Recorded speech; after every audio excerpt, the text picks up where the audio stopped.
Hey Froggy friends, Kirostyle here, welcome back to Ace Attorney Investigations Collection. Thank you so much for joining me here on stream today. Psycho Reaper, congratulations on being first. Kieran, welcome in. Timbit, it's good to see you. So, yesterday we finished Ace Attorney Investigations Miles Edgeworth. So today we're going to begin the second game, Ace Attorney Investigations 2, Prosecutor's Gambit.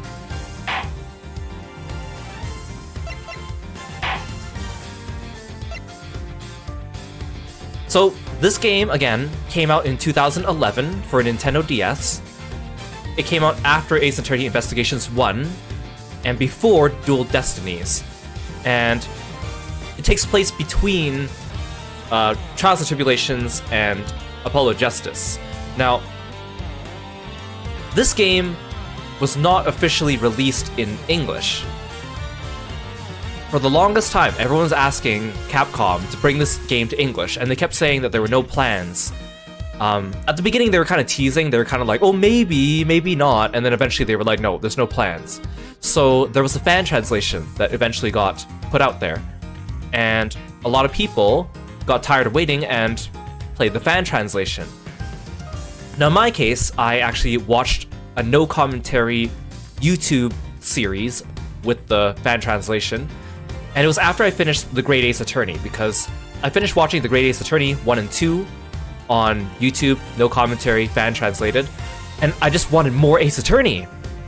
So I was like, well, I've never played Ace Attorney Investigations 2, so I guess I'll just do that. And it ended up being probably one of my favorite games in the series outside The Great Ace Attorney 1 and 2. It's a really good game. If you guys thought Ace Attorney Investigations 1 was good, 2 is outstanding. And you'll see why when we get into it. Now, when they officially announced this collection, right? This is the first time Ace Attorney Investigations 2 has been officially translated.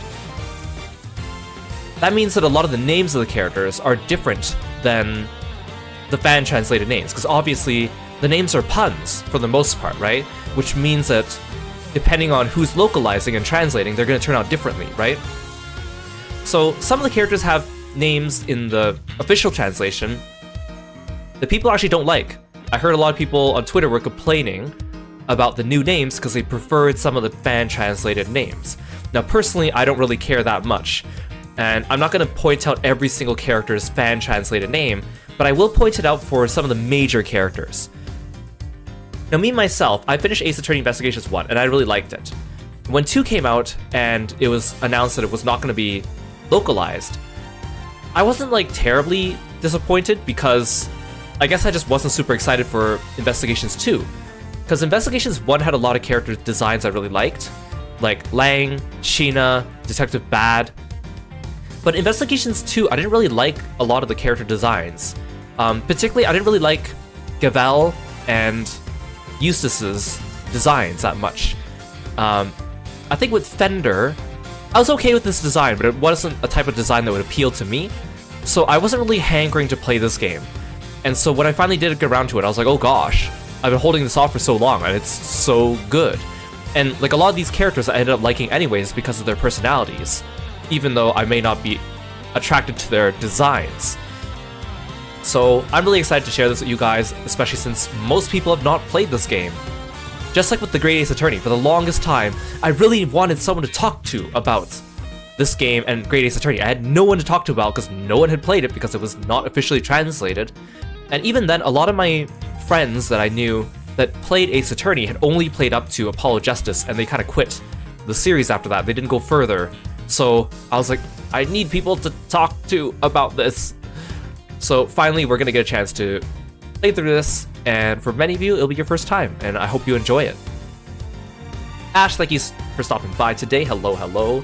Hope you're doing well. Let's get going. So just like with Ace Attorney Investigations 1, there's actually a demo for the first case of Ace Attorney Investigations 2. They released at the same time. I was very surprised they did that. And it goes through half of the first case. So I've not done the demo. We're just going to go through the entire first case today. But of course, I already know what happens. But I'm very curious how the localization might change a couple things here and there. So let's get going. So episode 1 is called Turnabout Trigger. In the fan translation, it's called Turnabout target, but same idea.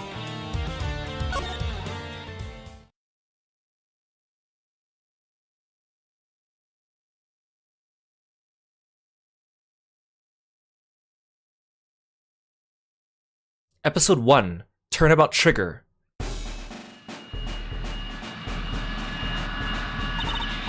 Here he comes! The presidential plane descends from the western skies, bringing a message of peace. It's making its final approach and lands right on the Gourd Lake.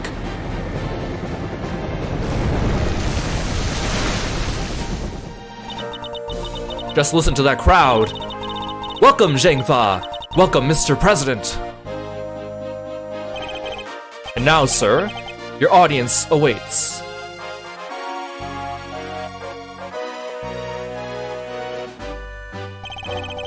Honored friends and allies, I'm here today to deliver a message.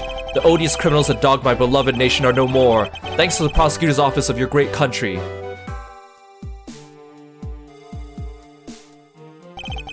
You have our most heartfelt gratitude. However, friends, do not forget, the battle against evil rages on.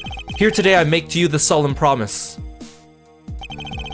We shall crush the wicked with the righteous hammer of justice. Ah!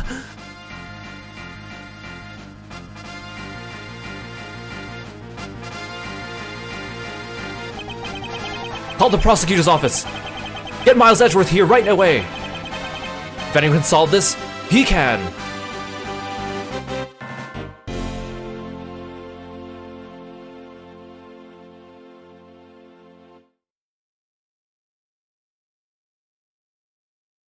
So you can already see, there's connections to this game from the first Investigations game, but you do not actually need to have played the first Investigations game to understand this game. But it'll help us, because we just finished it yesterday, so it'll give you a little bit of background. March 25th, 2:46 p.m., Gourd Lake Spectator area. So you can see from the date, it also takes place just days after the last game as well. I also heard that they chose Gourd Lake as the location for this first case because it's an important location that harkens back to Edgeworth, obviously from Phoenix Wright Ace Attorney Turnabout Goodbye, so they chose this location to be reminiscent of that. Also, I can already see, look, the sprites for all the NPCs are just moving around. That's kind of cool.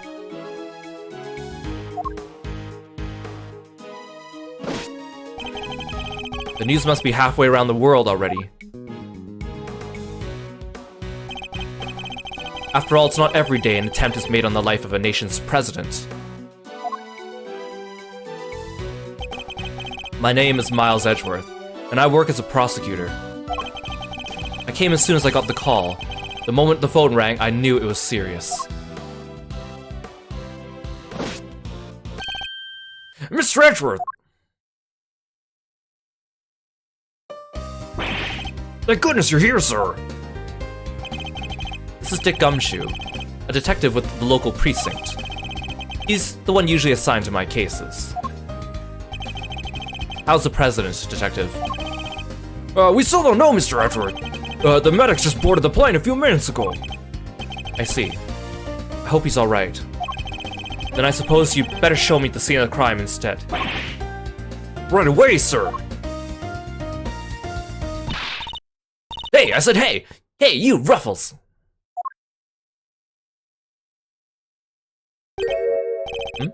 Who's that? You're the prosecutor in charge of this here case, aren't you? Want to give me your first impressions? Anything strike you as odd? No comment. Detective Gumshoe with me. Oh, come on, Mr. Prosecutor, don't be like that. Mr. Edgeworth, wait for me! Now, detective, I'll need the facts of the case in as much detail as you can give me.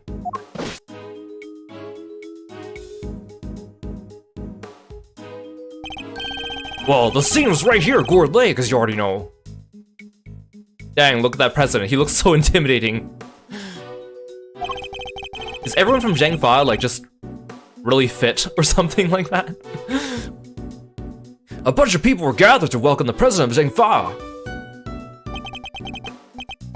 Dijin Wang. Yes, I read about his visit. It's been all over the news for days now.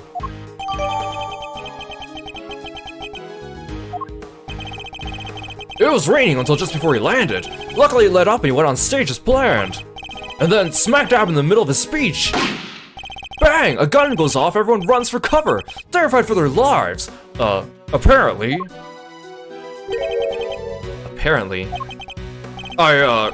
Truth is, I only just showed up myself. I don't know a whole lot more than you do, sir.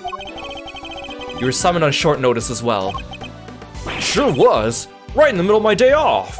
I was at the office taking advantage of the peace and quiet to prepare for my next case. And then the boss himself calls you to the scene. Never a dull moment, huh, Mr. Edgeworth?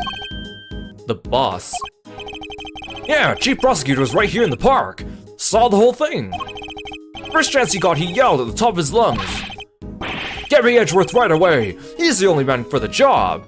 Something like that. I see. Oh, they cordoned the perimeter of the park off as soon as it happened. You'll be happy to know. So our would-be assassin is still here somewhere. Good.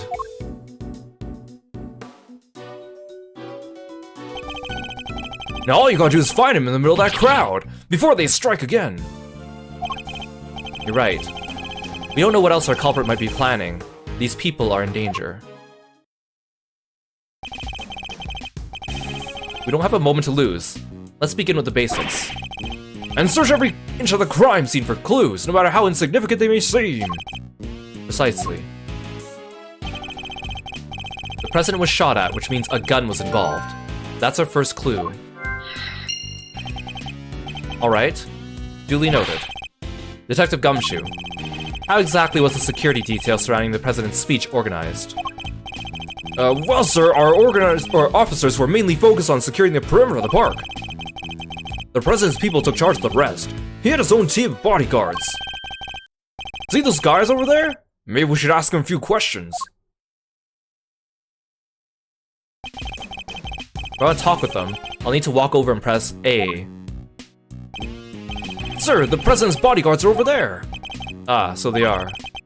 I should walk up to the bodyguards and press A to talk to them. Okay, I guess they won't let me do anything else until I talk to them.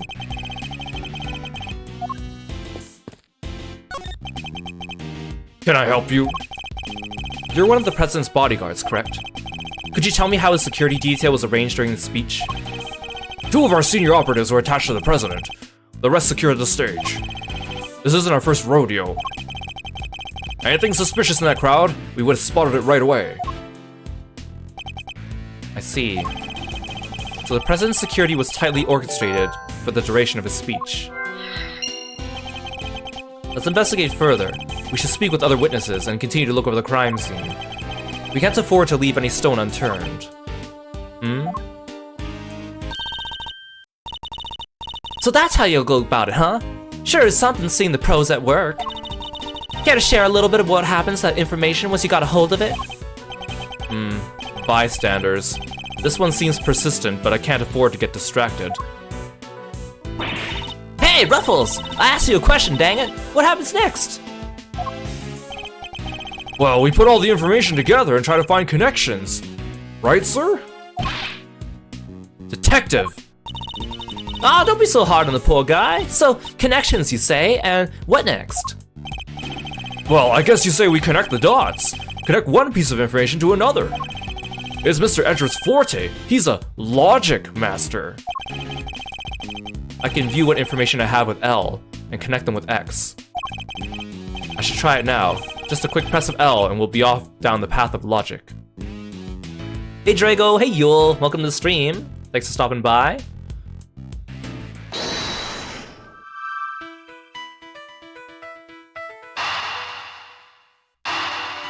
I wonder what I need to connect together.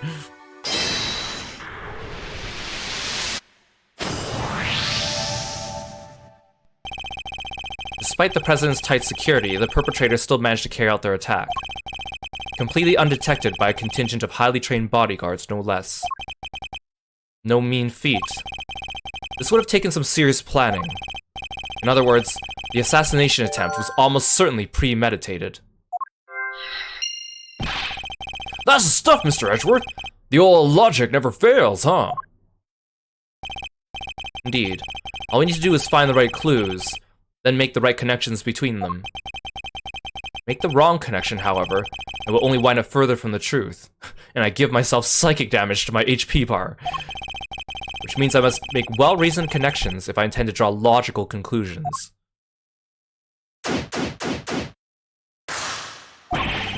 Let's get this investigation started. Time to examine anything that looks suspicious. To examine things, I simply need to walk up to them and press A. And if I wish to speak with the detective, I should use X. Yes, sir. Well, the rain stopped, and it was falling right up until the president got here. Even the mist has lifted, barely a cloud in the sky. Oh. You sound disappointed, detective. I was supposed to be fishing, right here on this lake, in fact, and the big ones only come out when it's wet. The park was sealed off for the president's visit. No regular use allowed. You know the rules. Nothing regular about reeling in a whopper, sir. That was going to be special. I fear ideas of special may be rather different. Irreconcilably so, in fact. This is what he thinks about at a time like this? Detective Gumshoe, you remember how to properly conduct an investigation, don't you? Sure I do, sir. First off, you gotta gather information. All the intel you can.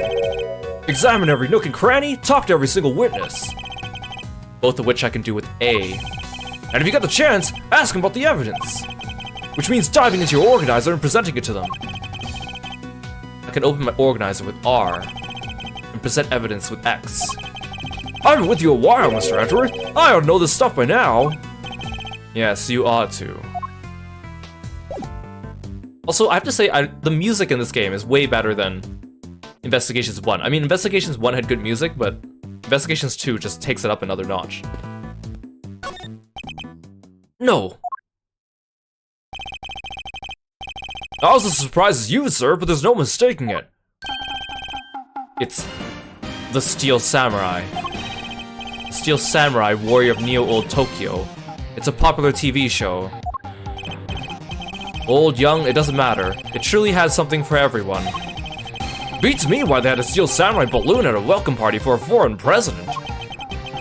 It is a little odd, although now that I think about it, what better hero to represent our nation? I must scour the scene and inspect anything that catches my attention. Oh, he doesn't say the nook and cranny line anymore. These flowers are in full bloom. They look exotic, but I don't know the species. My favorite flowers are maybe roses? Yeah, roses and lilies. Roses make me think of weddings and, the romance. And lilies, well, that's funerals, I guess. Sad, but part of life, you know? It's no coincidence that both types of occasions tend to feature a free buffet, I imagine. Oh, come on, sir, that's not fair. It's the flag of Zhengfa. The key motif is a blazing red phoenix. Wait, what's this? Something the matter, sir? You don't see it, detective. There's something unusual about this flag. Compare it with the one on the other side of the stage, if you will. Oh, that's a beauty right there! Just look at it flapping in the wind! It's immaculate! Exactly, which is how a flag should look. And yet here we see a quite different picture. One thing in particular stands out, don't you think? Right, of course, I give up! Come on, spill the beans! Ugh, you could lead a horse to water. I'll just have to move the cursor to the problematic spot and highlight the difference with X.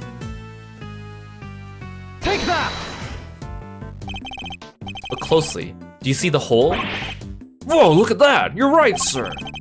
And note the burr marks around the edges. That's a bullet hole. There's no mistaking it. A bullet hole? So you're saying a bullet went through this flag?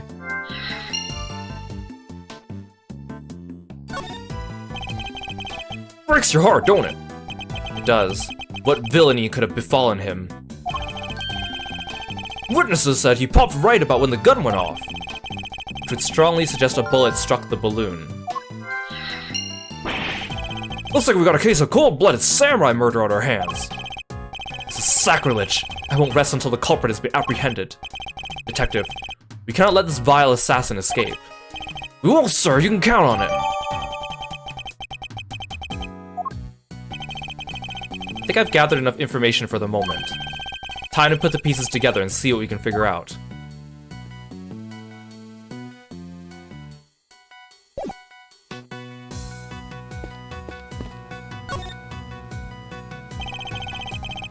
I don't believe there's any more to be found here. Hey Reen, welcome to the stream. Thanks for stopping by. So the president had a nasty surprise while he was giving his speech. Same thing happened to me when I was a kid, right in the middle of a public speaking contest. There was yammering away when all of a sudden, earthquake! Almost jumped out of my skin! That sounds terrifying. Even the word earthquake makes me queasy. What? You were listening, Mr. Edgeworth? I thought you were ignoring my little aside like always. Hey Nakio, welcome to the stream. Thanks for stopping by today. Is the president okay? We're not at liberty to share this information with local law enforcement. What'd you just say to him? You let us on that plane, pal, or you just might regret it. Sorry, I can't let you do that. No one respects the badge anymore. I suppose this is something of an international incident. All the more reason to find the killer as soon as we possibly can.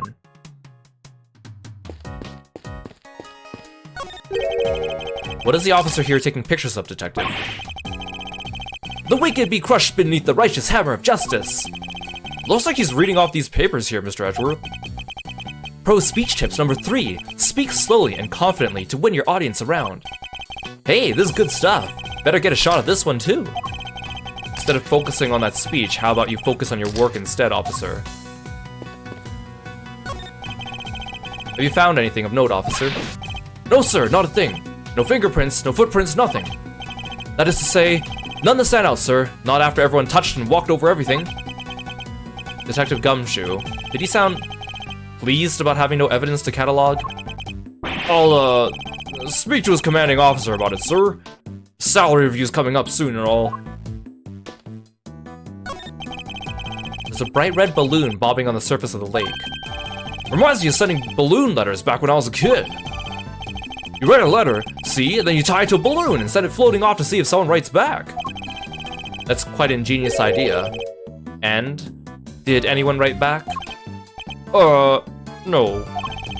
You kinda need a balloon that actually floats first. That's where your plan fell apart?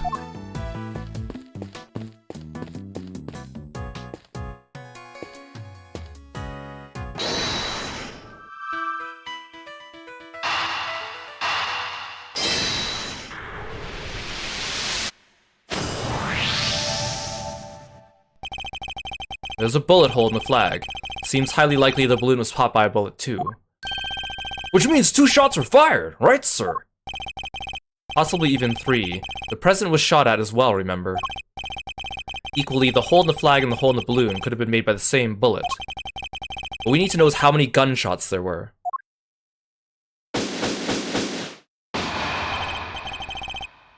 Alright, on with the Huh?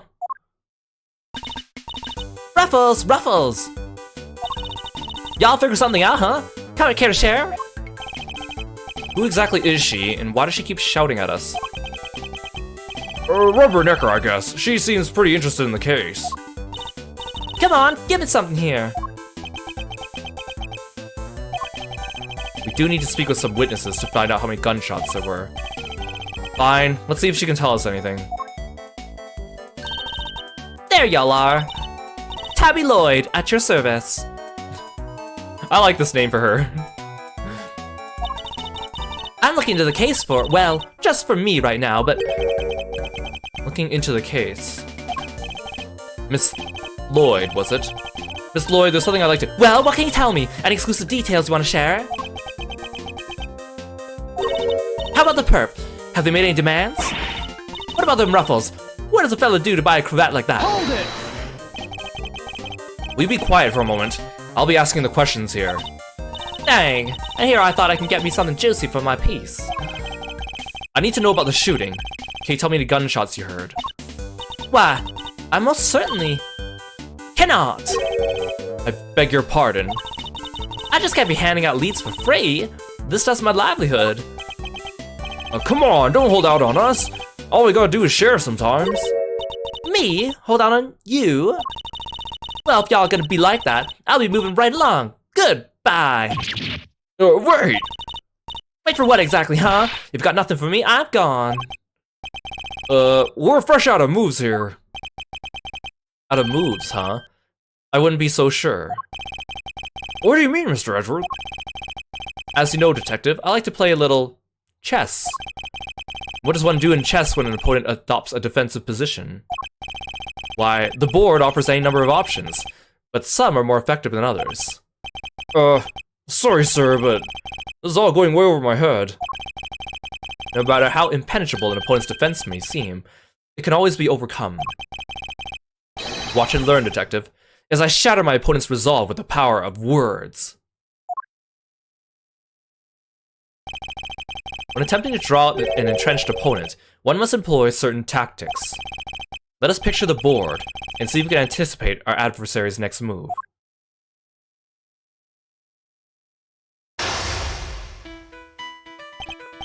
Now, we must analyze the state of play. Y'all ain't getting nothing out of me, not until you give me something in return. My opponent has dug herself in deep. Her defenses won't be easily broken. But I can't afford to try her patience by taking too long to plot my next move. In other words, I must be conscious not just of my strategy, but also the passing of time. That said, I can't afford to waste words either. In fact, it could pay dividends not to. If my opponent gets too agitated, if you're fixing to ask me something, will you dang well ask it already? I may be able to gain a tactical advantage by calmly biding my time. Then when I see a crack in my opponent's armor, I pounce. I should begin by finding out what it is that she does. Alright, time to make my opening gambit. So as you can see, this is a new mechanic for this game that was not in the last game. It's called Logic Chess. And I kind of mixed feelings about it. I think the first time I came across it, I was like, this is kind of silly, but I grew to kind of like it. And also, I think it has good music that plays with it too. It is a little weird, so I guess, well, I'll show you. But this game in general has a lot of chess references as like an overarching motif. You'll notice that in some of the characters. Oh, they call it mind chess now. Mind chess. Why don't you begin by telling me about what it is that you do?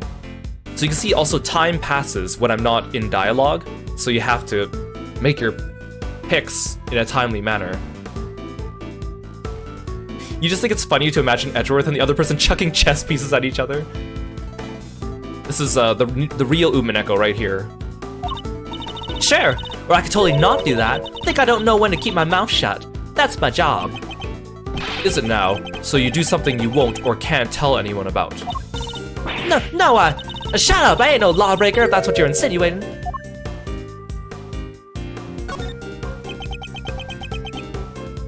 So whenever your opponent gets overly emotional, you're supposed to just not say anything. I'm a law-abiding, everyday citizen, and you got no reason to say otherwise. Forgive me, I meant nothing by it. If it's something you can't tell me about, I imagine it must be very important work indeed. Huh? Well, sure, I guess. Leastways, it'll be once I bag my first scoop. Huh. Again, Edgeworth's, like, smile is just so insidious looking. He's like, I have caught you in my trap. I see. It's a scoop you're after. So you're a journalist. Is that correct? Dang! Sure. I'm your friendly neighborhood reporter. The hungriest cub on the beat. And that's the mystery of what she does for a living solved. Perhaps our hungry young cub has gathered information vital to the case. And let's make that our next line of inquiry. Hey Angora, welcome to the stream. Thanks for stopping by today. Oh, I got my time back. With the opening moves concluded, the mid-game approaches. What else does she have to tell us? At the time of the incident, were you present at the scene of the crime? Come on now, Ruffles, you ain't gonna give a little old Tabby something first. Absolutely not. Then I ain't giving you nothing neither. You think I'm a sucker? Think again. Come on, this is my career we're talking about here. You gotta give me something. Sadly, the more you know, the more you might find yourself in danger. I ain't scared. I'm a pro. Takes more than the sound of a little gunfire to faze me. You heard gunfire, did you? Huh. You buffoon, I have caught you in my trap. You may be a pro, as you put it, but I'd say you're still a wet behind the ears. You say you heard gunfire, which proves you were here at the time of the crime. Therefore, you must have seen something. Double dang! Fine, I was here. I saw it. Came to report on the big speech. Wound up reporting on a shooting. You'll get no more out of me than that. I'm done with your tricks, Ruffles. If she came to report on the event, she must have made a record of some kind. A record I would very much like to get my hands on. This is quite the clue as to where it will take the conversation next. You're a reporter, which means you must have been making a record of some kind. You got more questions? You gotta give me something first. That's the deal. I'm not in the habit of making deals. Now tell me what I need to know. Sorry, Ruffles. Can't help you. Time to deploy my clue. No self-respecting reporter would leave the house without a means of putting things on the record. So tell me, Miss Lloyd, where's yours? Of course I made a record. I told you I'm a pro. Dang near wore my shoes out running around on this one. Which is why I'm not about to just hand it over to the first person who asks me. I am not just anyone, young lady. I am the prosecutor in charge of the case. Don't you young lady me. You ain't getting it, no matter how many times you ask. Oh, young lady as many times as I like. You understand, don't you, Ruffles? It ain't nothing personal. I understand your job is a difficult one. You do? Well, ain't that sweet. And in such a competitive field, you must sometimes doubt you'll ever succeed. No, I'll go plenty far, I'm sure of it, yeah. Just as long as I got my trusty tape recorder, I'll always be ready to nab me a scoop.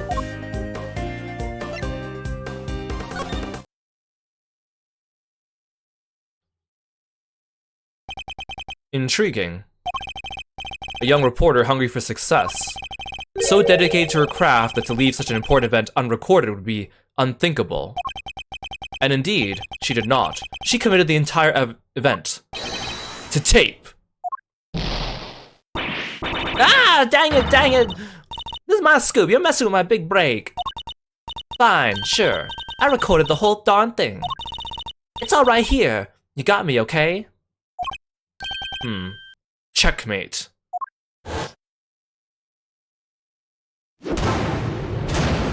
Mind chess checkmate. Why does she have a bear trap on her bag? I don't know, that's a very good question. You're something else, Ruffles. I was trying to be all strong and silent, but you had me singing like a canary. Never mind that. Now play us the tape. It should finally tell us how many shots were fired.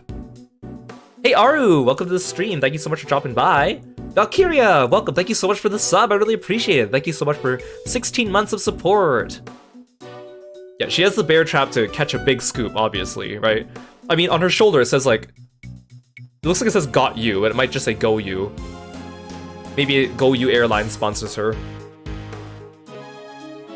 I guess the bear trap's also nice because whenever she freaks out, it snaps. Fine, you can hear it, but I got conditions. You play me like a fiddle, Ruffles. Only the chief ever played me so good. So you gotta agree to be chief number 2. You gotta be a mentor to Rising Star, aka me. Chief number 2, huh? Kinda like a second parent. That's a big responsibility, sir. And one more thing. I want exclusive reporting rights for the first 24 hours. Come on, you gotta say yes. What kind of mentor wouldn't give her star pupil the exclusive, huh? She's a difficult woman to refuse. And I need to hear that recording. 24 hours is more than I can promise. But the story's yours until the case is solved. And the job of chief number 2? I think not. Yeah, you're no fun. But I guess a girl can't have everything. She looks like she's dropping bars when she yells into her mic. All for the sake of the scoop, huh? Alright, you got yourself a deal. I got exclusive access starting right this second, Ruffles. Good. Then our first order of business is to listen to that tape. Shit! Honored friends and allies, I am here today to deliver a message. The odious criminals that dogged my beloved nation are no more. The President's speech. The President passionately addresses the assembled crowd. as if trying to shake off the reports of his declining popularity by sheer force of will. That there's me. Can't beat a little live commentary to set the scene. The meeting's scheduled for just after the speech, correct? He seems pretty pleased to be able to put the whole Yatagarasu situation behind him. As well he should. This is a great day for all of us. Oh, this is a different person talking. Whose voices are these? Oh, there were these two old guys standing right in front of me. They were whispering away to each other the whole darn time. I know their voices from somewhere. Wait, the part where the gun goes off is right after this. The president thrusts his fist into the air as the excitement reaches fever pitch. The battle against evil rages on.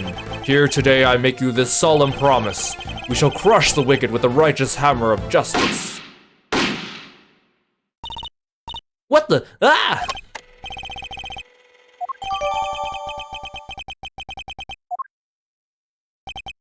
So, the two shots were fired.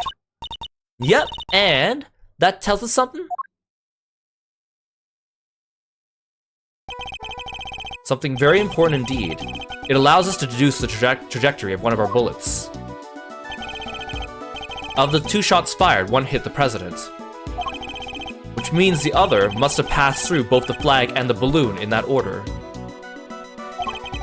Which, as you can see, allows us to deduce the position of our shooter.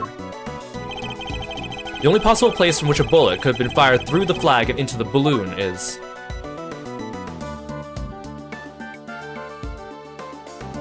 well, somewhere down here.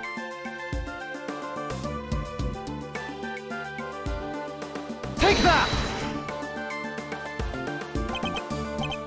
Oh, I think I might have clicked a little off.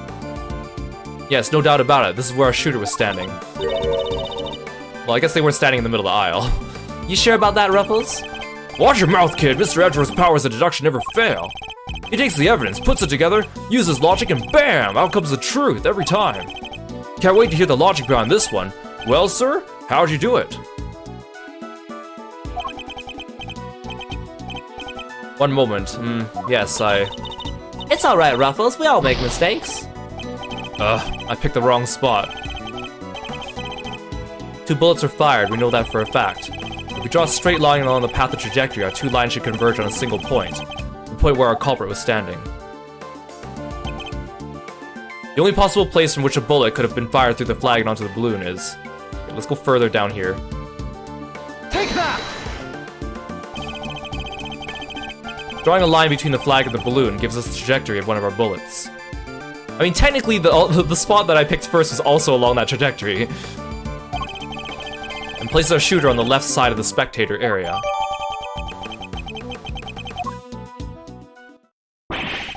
You're a genius, Mr. Edgeworth! Detective Gumshoe, I'll need to examine the left side of the spectator area. Roger that, sir. So you, need me to clear all those people out of the way, I guess. I do. What evidence remains to be found may be already deteriorating. So I'll need you to be quick about it. Yes, sir! Chief, hey, I'm talking to you, Chief. I suppose you mean me, Miss Lloyd. I surely do. You gotta let me help out. This stuff's my forte. I'm the best crowd herder you ever did see. I would prod, pummel, and push him wherever you like. Very kind offer, but I think a less hands-on approach may be preferable. Also, about this chief business. I'm nobody's chief. Whatever you say, Mr. Edgeworth, sir. Your wish is my command. I somehow doubt that.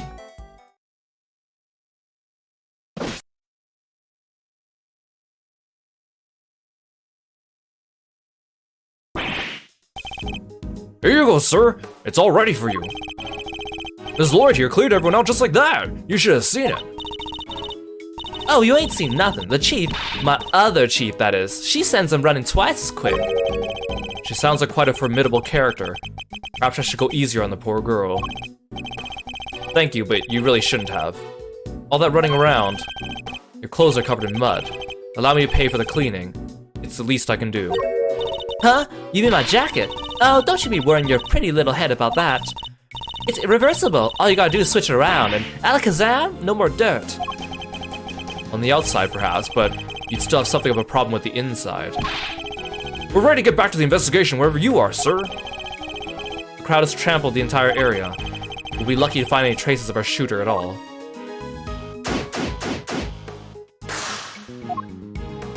This is a familiar face.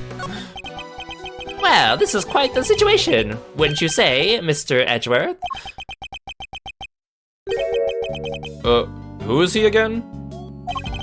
It's Payne, Mr. Edgeworth. Winston Payne. We work together at the prosecutor's office. He's a prosecutor.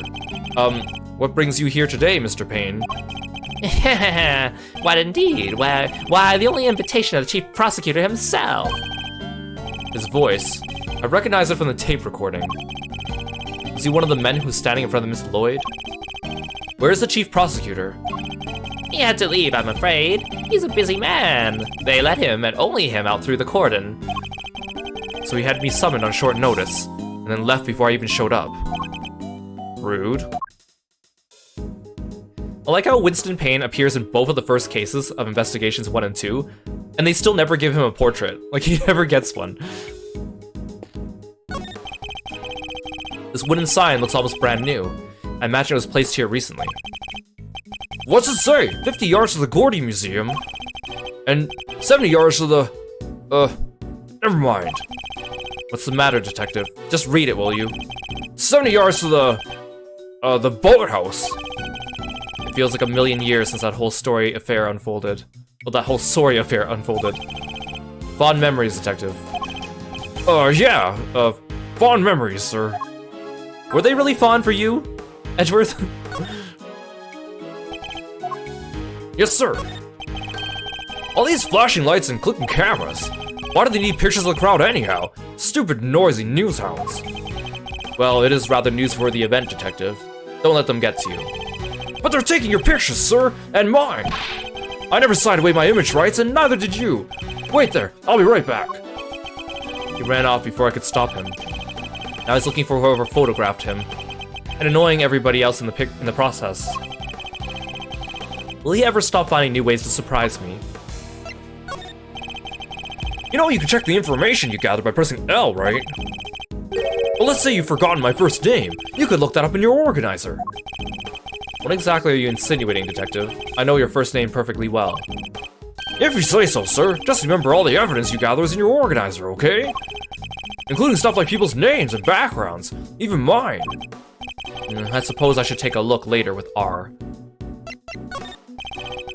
Evidence no good just sitting in your pocket, sir. You gotta use it.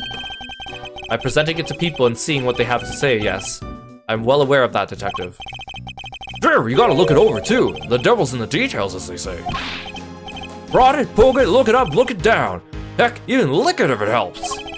Do whatever it takes, smash it to pieces, put it under a microscope if you have to. I admire your spirit, detective, but I'll stop short of the destruction of evidence if it's all the same to you. Just my little joke, sir. Guess I got a little carried away. Exactly my worry. If I ever met a man who would pulverize a piece of evidence, it's you.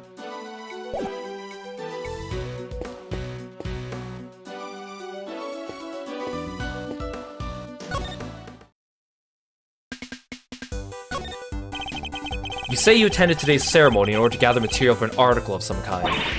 You bet I did. It ain't the kind of thing that happens every day. And when did the ceremony begin? Right after the rain stopped. We got lucky. It was raining all morning before that. Anyhow, the president's plane touched down right around 1:45, and the speech started at 2 on the nose. What about the shooting? Must have been maybe 20 after? So 20 minutes after the ceremony began. Yeah, shots rang out 10 through the air that only moments before had been alive for cheers. Then tragedy. The president dropped to the floor, felled by an unknown assassin's bullet. It's 2:25 p.m. on March 25th. I've been reporting for you live from the scene here at Gourd Lake. What was that all about? Sorry, just making some voice notes. Gotta get those ideas down the second they come into the old noggin, you know? Ain't every day you get to report on the assassination of a president, after all. It's dramatic, it's emotional. I got everything I need to write an article that puts the readers right on the scene.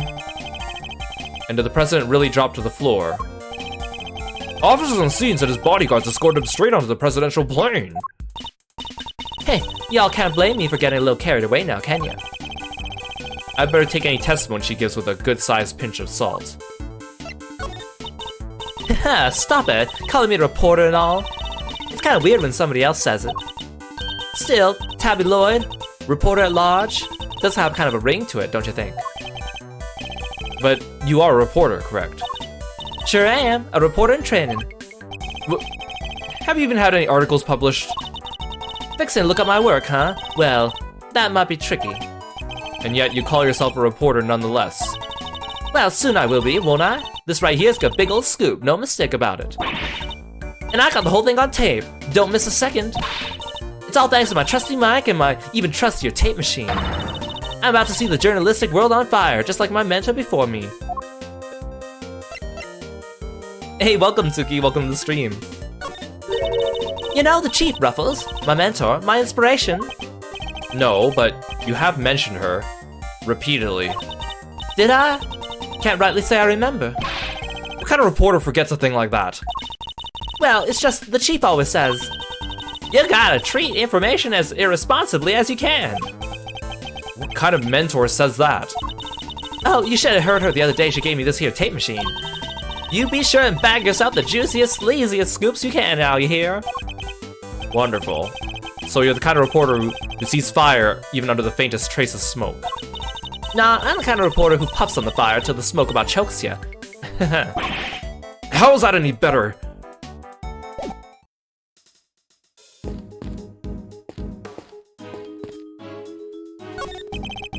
You're with one of the news channels. Yep. Can I help you? You must have footage of the event. Do you mind if I take a look? Wish I could help you, but, that might be a little tricky. Why's that, huh, pal? You got a problem doing your civic duty or something? No, it's just my camera was knocked over in all the panic. Now I can't get it to work. That footage would have helped immensely. Just our luck. Ha ha! What the? You look like you need a little help, Mr. Edgeworth. I know that voice. Kay!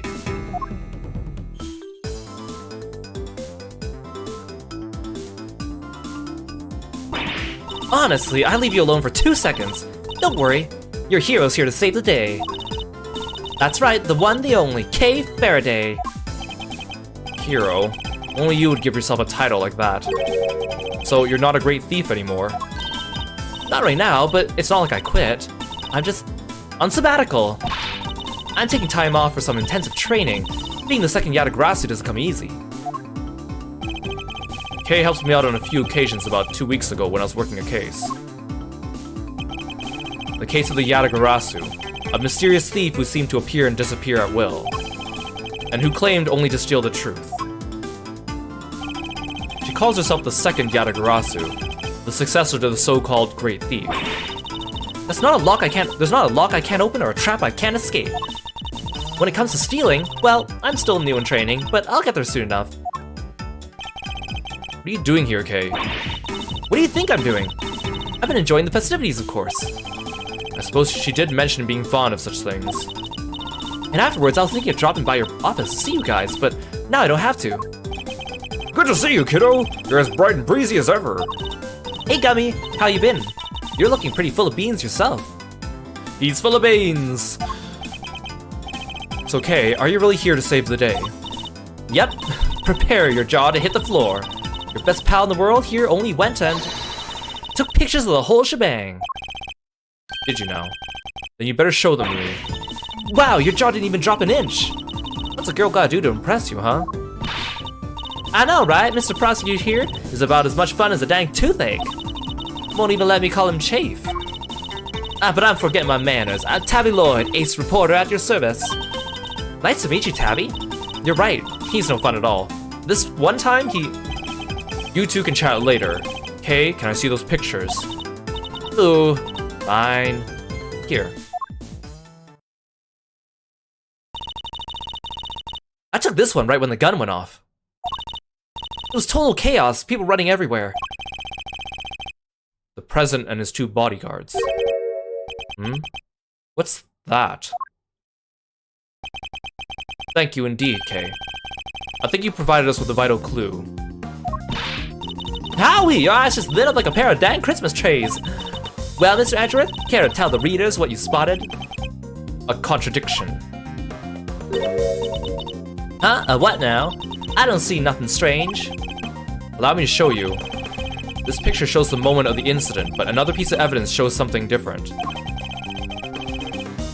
I need to highlight the point of contradiction, and then employ my powers of deduction. First, to find the contradiction in the photograph. Yes, this is it. I'll simply press X to make my deduction. Well, the square's a little off, but the game forced me to plant it there. Now, to present the evidence that proves the contradiction.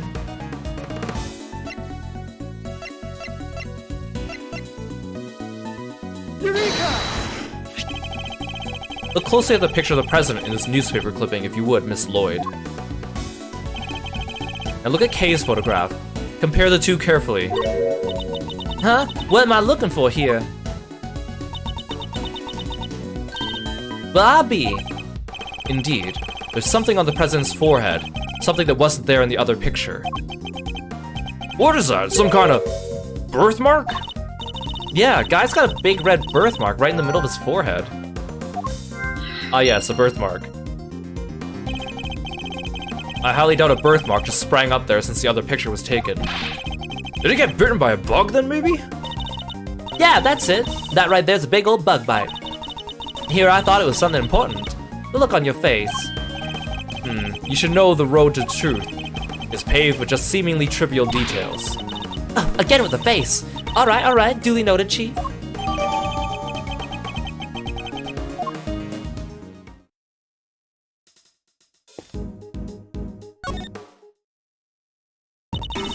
Hey, Mr. Edgeworth.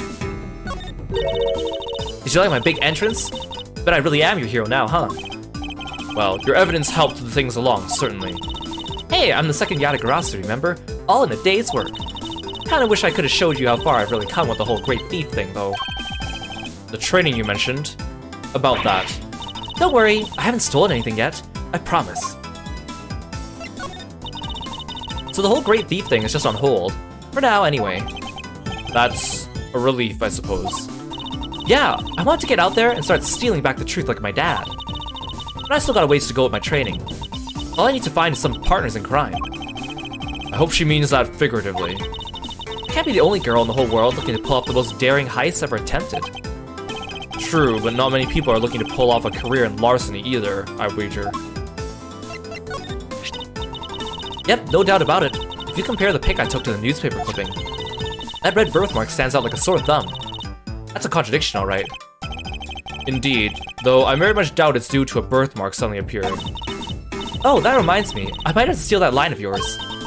The road to the truth is paved with seemingly trivial thefts. Funny, I don't remember that being the exact sequence of words I used.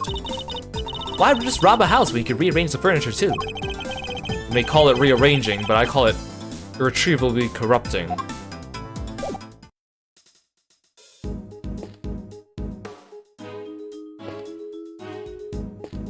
Nothing to say about these? Okay, fine. Television truck. Appears to be stuck in the mud. Reminds me of the time I pushed your car out of the ditch, sir. Then you just drove away and left me there. Gotta admit, it felt kinda lonely. Ugh. Did I do that? I think I might have. You came back though, Mr. Edgeworth. Only left me there in the mud for maybe 15 minutes? Haha.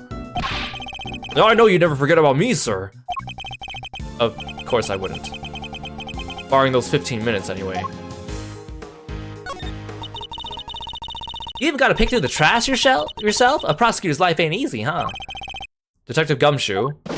Right away, sir. The faithful detective scrabbles through the garbage as the prosecutor looks on, his hands unblemished. Let's see now, come to Papa, little treasures. Is he enjoying himself? Bingo! A popsicle stick! Gotta love the jokes they put on these. Detective. Sorry, sir. Irrelevant evidence. Irrelevant evidence. Uh-huh? I think we got something. Good work, detective. Let's take a closer look, shall we? By examining a piece of evidence from all angles, we can uncover hidden details. We sure can. Just tell me which way you want it, sir. We can rotate the item with R. If you want, I can move it closer, further away too. I can use L to examine an object up close and R to move out for the bigger picture. And when you spot something, just say the word! I can point out suspicious areas with the cursor and press A to inspect them more closely. Alright, let's see what we can discover. The fact that Gumshoe said you can use L and R for him to move it closer and back implies that he's the one holding this evidence right in front of me as I look at it. Gumshoe, upside down please. Gumshoe, this side please. Gumshoe. Over here. Gumshoe, in and out. Oh, Gumshoe, go closer. Okay, further away. Closer, further away. Okay, good job, Gumshoe.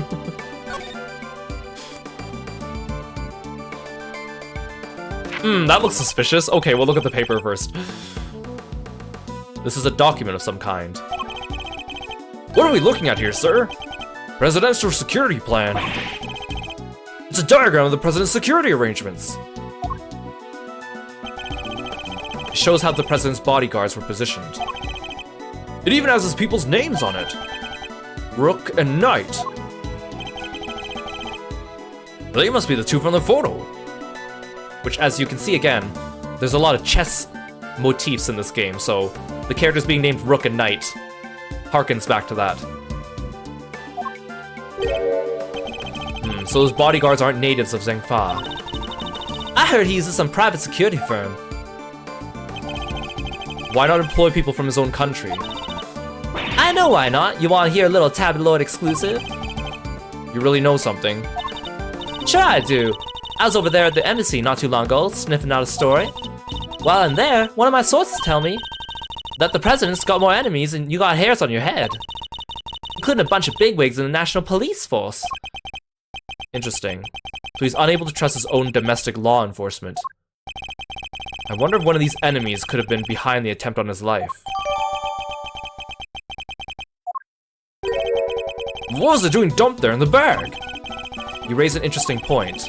It's a document relating to a matter of national security. It would surely be highly classified. Huh? Hey, there's something else in here. Yeah, maybe the thing you should have noticed first, man. My. What's a gun doing in there? Sir, this bag, it's gotta belong to the...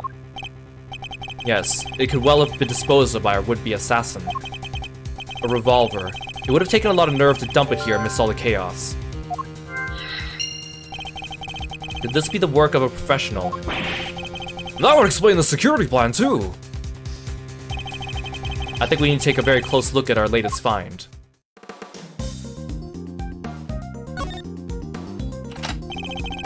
Two spent bullets in the cylinder, matching the two gunshots heard on the recording. That proves it! This must be the weapon that was used! This part is called the grip. I've held a few guns in my time, though they've never felt quite right in my hand. This one is no exception.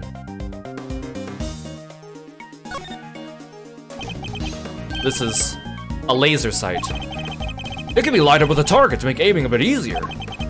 If I press this here... Yep, definitely a red laser. Could the assassin have used a laser sight to target the president? Why does this remind me of something? I think it's time to go over the information we've collected so far. Yeah, Gumshoe's jacket is green, so they're using Gumshoe as a green screen when we show the evidence.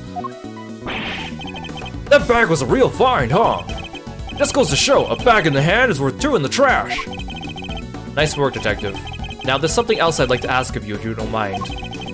I need you to take the bag and the gun to forensics and see if they can find any prints. On it, sir. A good set of fingerprints could really help this investigation along. Got the results for you, sir. What? That was so fast. That was quick. You bet it was. Told the text was ultra super high priority.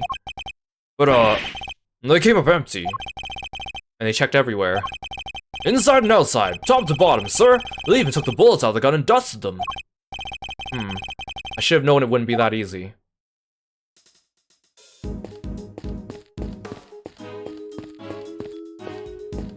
They won't even let me go there.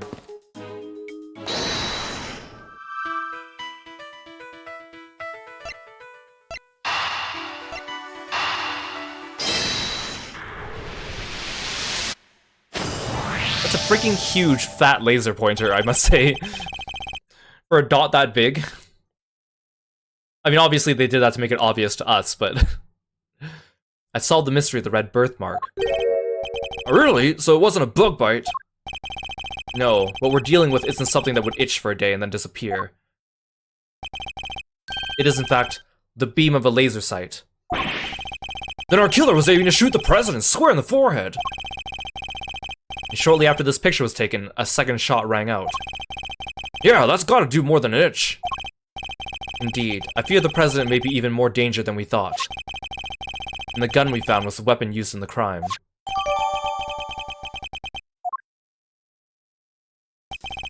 Why would the perp use a laser sight, though? He's right. You'd stand out like crazy using something like that. Pew pew! Isn't all you can just go around shooting lasers all over the place? No, and anyone who saw it could trace it right back to the shooter. Seems like a pretty bad idea all around. Oh, I almost forgot. I took a couple more pictures. Maybe the laser sight's in one of them. It's a long shot, but it's worth a look at least. Alright, Kay, let's see these other pictures. Yes, sir, right away, sir. Let's see. First up, here's one I took just before everything started going south. It might be more useful to us if half the frame wasn't taken up with your face. Hey, can you blame me for wanting to get a selfie with the president? Lucky for you, this was right before the gun went off. And this one I showed you from before is just after the first shot was fired. The second shot came in just seconds after this. And then there's... What's this? I can hardly see anything. I got knocked over when everyone started running, right after that last picture. Guess I must have pressed the shutter by accident. Got this nice butt shot. Not sure this is gonna be much use, kid. And that's all of them.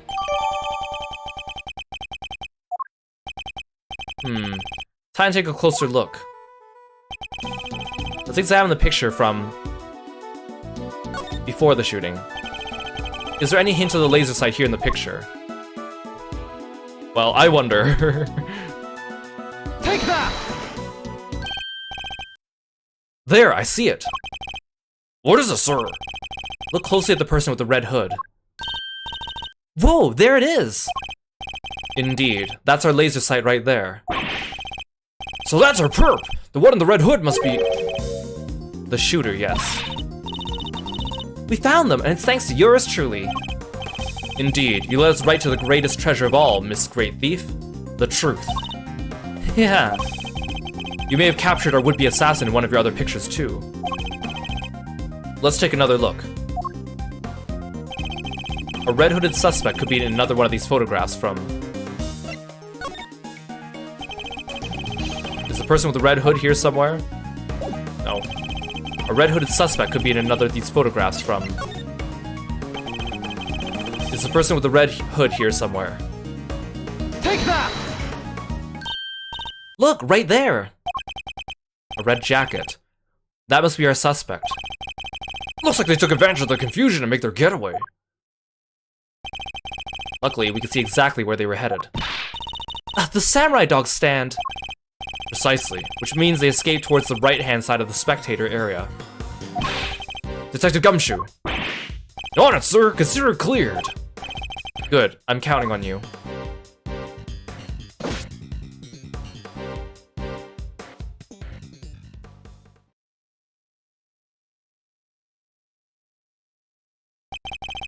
We have you now, my little Red Riding Hood.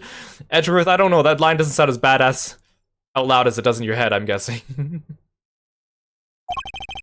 entire park is cordoned off, and we know which way you went. Now it's simply a matter of hunting you down. My little Red Riding Hood. Now let us continue our investigation. There's evidence here somewhere. All we have to do is find it. It's the hand of the steel samurai balloon. Or rather, the fan in the hand that's holding it. Mr. Edgeworth, there's no dying message, sir. Why would there be? The president isn't dead. Not from the president, from the steel samurai. Let me break this to you gently, detective. The steel samurai here is just a balloon. But you said it yourself 1,000 times. Every piece of evidence has a tale to tell. Which means the steel samurai must have something to tell us too. Dare I delve into what else you've misconstrued? Oh, she has nothing new to say. Neither does Kay, apparently. There are points of interest in every crime scene. All you gotta do is walk up and examine them. True, but simply examine them won't always be enough, of course. No, sir, sometimes you gotta spot when they don't match up with the evidence in your organizer. When you find a contradiction like that, that's where old friend deduction comes in. Find the spot that contradicts the evidence, then present the evidence in question. I can make deductions by pressing X and then presenting a piece of evidence. As long as you follow basic investigative procedure, the truth is sure to come to light. A red hood's gonna stand out like a sore thumb, sir. Our purpose is good as in the bag. Don't let your confidence blind you, detective. We mustn't close our minds to other possibilities. You mean, yeah, it's like on that show. You made an arrest based on a jacket? I can't believe you, Gumshoe. Something tells me whatever show this is, you watch entirely too much of it. You bet I do. Kids Mystery Theater's the best. They have this trivia quiz at the end and... We should get back to finding our assassin. Aw, sure thing, sir. But dead once again. Looks like someone lost their shoe. I must scour the scene and inspect anything that catches my attention. It's a flimsy-looking food stand made of plywood, and it sells samurai dogs. Hey, Mr. Edgeworth, I got $1.50 if, you know... You're not actually suggesting I subsidize you eating on the job. Oh, I didn't mean to. That is maybe when we're done? Fine. When we have finished investigating, you can have one, and only one, understood? Sorry, sir, I never should've. Wait, did you just say I could have one? Yes. Why? Is something the matter? No, it's just... I wasn't expecting you to... Thanks, sir. It's like a child. You can have one, okay? It says samurai dogs. Now with Sakura relish. Just in time for spring. Sakura, huh? What does that taste like? Well, Sakura is cherry blossom, so I guess maybe... cherries? Blossoms are blossoms, and cherries are cherries, sir. They're totally different things. Ugh.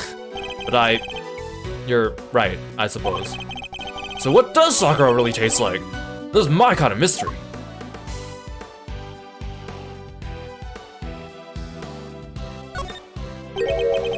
What's this? A red button. Hey, do you think... Could it have been dropped by a red-hooded suspect? Yes, it certainly seems likely.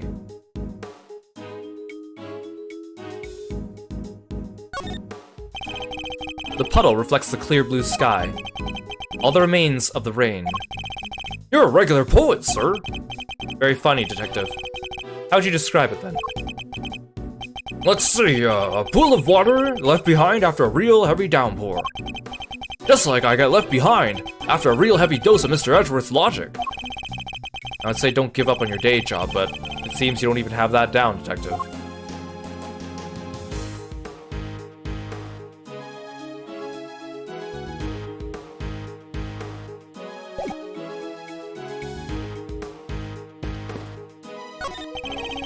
There are toy rifles lined up along the counter. Oh, a rifle range. I'm good at these, sir. A regular sharpshooter. I thought you said you hated guns. Oh, I don't hate them, I just don't really like them. Isn't that basically the same thing? In a freaking rifle range right next to where the president was giving a speech? The banner advertising the rifle range has fallen over. It must have been knocked down in the crush. It's covered in footprints, too. The crowd must have really panicked. Hey, know where I can buy one of these? Why would you wish to? Don't tell me you're thinking of writing Gumshoe on it and... Oh, don't tell me you're thinking of writing Gumshoe on it and wearing it on your back. What? How'd you guess? Are you a mind reader, sir? Is that it? It was a joke. But I should have known that nothing's impossible when it comes to a good detective.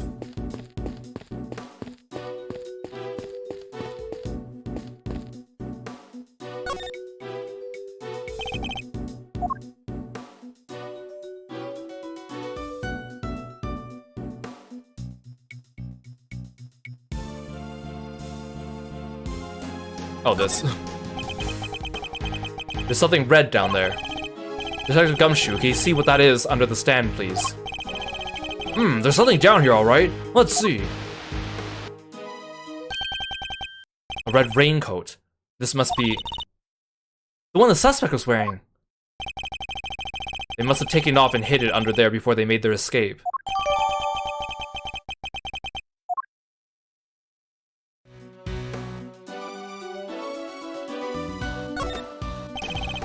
There's nothing unusual about the left sleeve. Nope, it's not inside out, and the button's still attached. It seems entirely too neat to have been removed in a hurry and thrown on the ground. The sleeve. It's inside out. The button is missing too.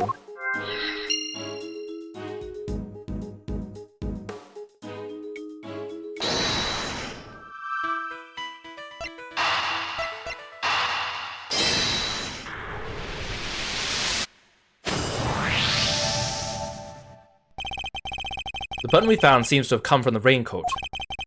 It must have been pulled loose when the killer took it off. Huh? The right sleeve's inside out too. It seems it was removed in a hurry, fast enough to tear a button off, no less. I surmise our assassin dropped off their gun and bag in the trash immediately after shooting the president. Then they slipped into the panicked crowd and moved from the left to the right side of the spectator area. This was because they knew the trajectory of the bullet would point to a shooter on the left side. Finally, they removed the raincoat and hid it under the samurai dog stand.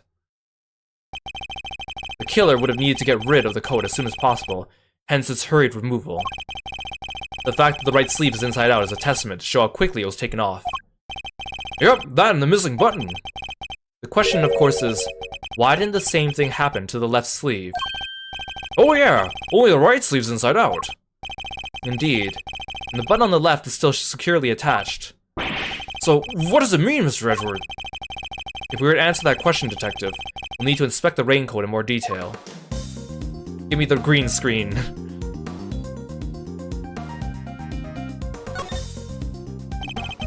Let's take a closer look at the inside of the raincoat. Detective Gumshoe. Yes, sir. This is a blood stain. And considering where it's located, I'd say the blood belongs to our would-be assassin. So we're looking for someone with an injury. Not just any injury, Detective. An injury on their left arm. Huh? How do we know that? It's simple. The right sleeve is inside out, suggesting the suspect removed the raincoat in a hurry. Conversely, the left sleeve is just as would be expected to be.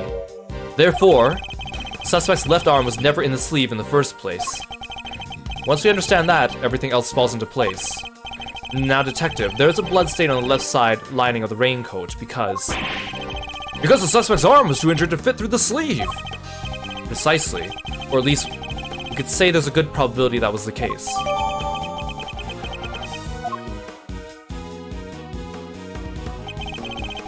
The pieces are starting to fall into place.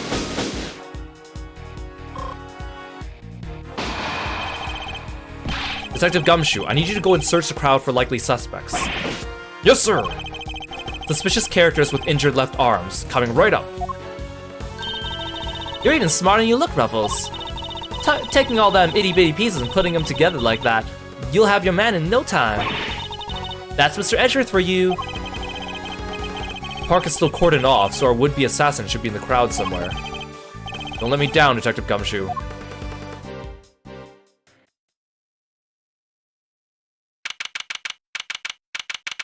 March 25th, 3:27 p.m. Gourd Lake. Spectator area. Mr. Edgeworth, we found someone who fits the bill perfectly, sir. Way to nab the assassin, Gummy. Hold on, Kay. It's a little too soon to be jumping to conclusions. For the moment, they're a person of interest and nothing more. Understood. Okay, no jumping. He's our shooter, sir. I'm sure of it. He's the guy who tried to take out the president. In broad daylight, surrounded by a crowd of witnesses. This is no ordinary assassin. Bring him over here, Detective. Carefully. Yes, sir. Come on out, boys. You heard Mr. Edgeworth.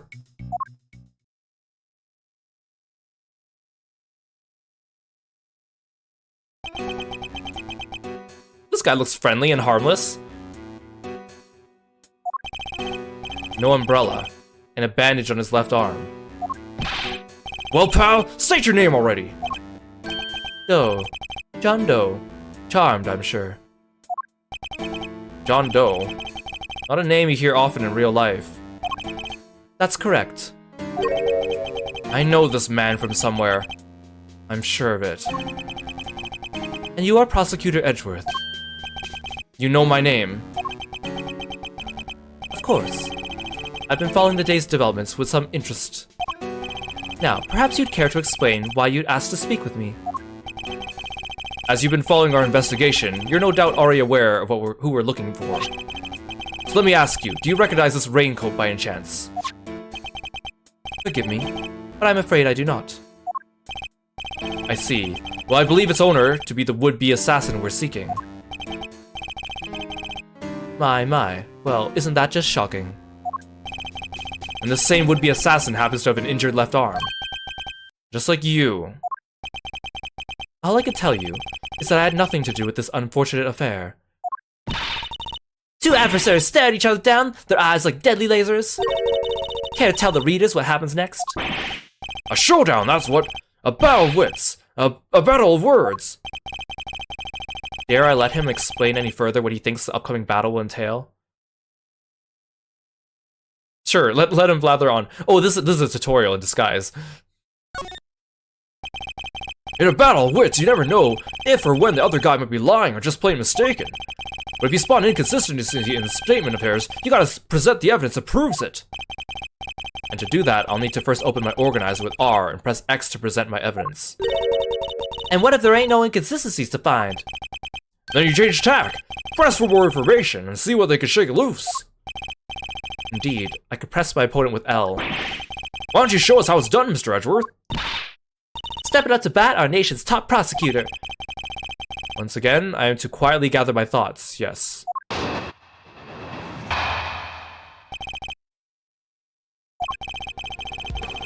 Doe's deposition. I really like the cross-examination theme in this game. I can understand why whoever wore the raincoat would be of interest to you. But you have no proof this person is injured as you claim. My left arm may be injured, but I can still use my right. When it started raining, I simply opened my umbrella. No raincoat required.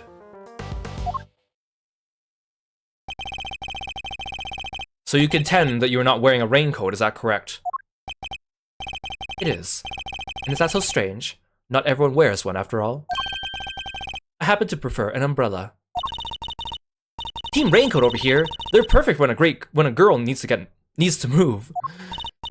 Heck, I don't use neither. Come rain, sleet, snow or shine, it's my trusty parka here every time.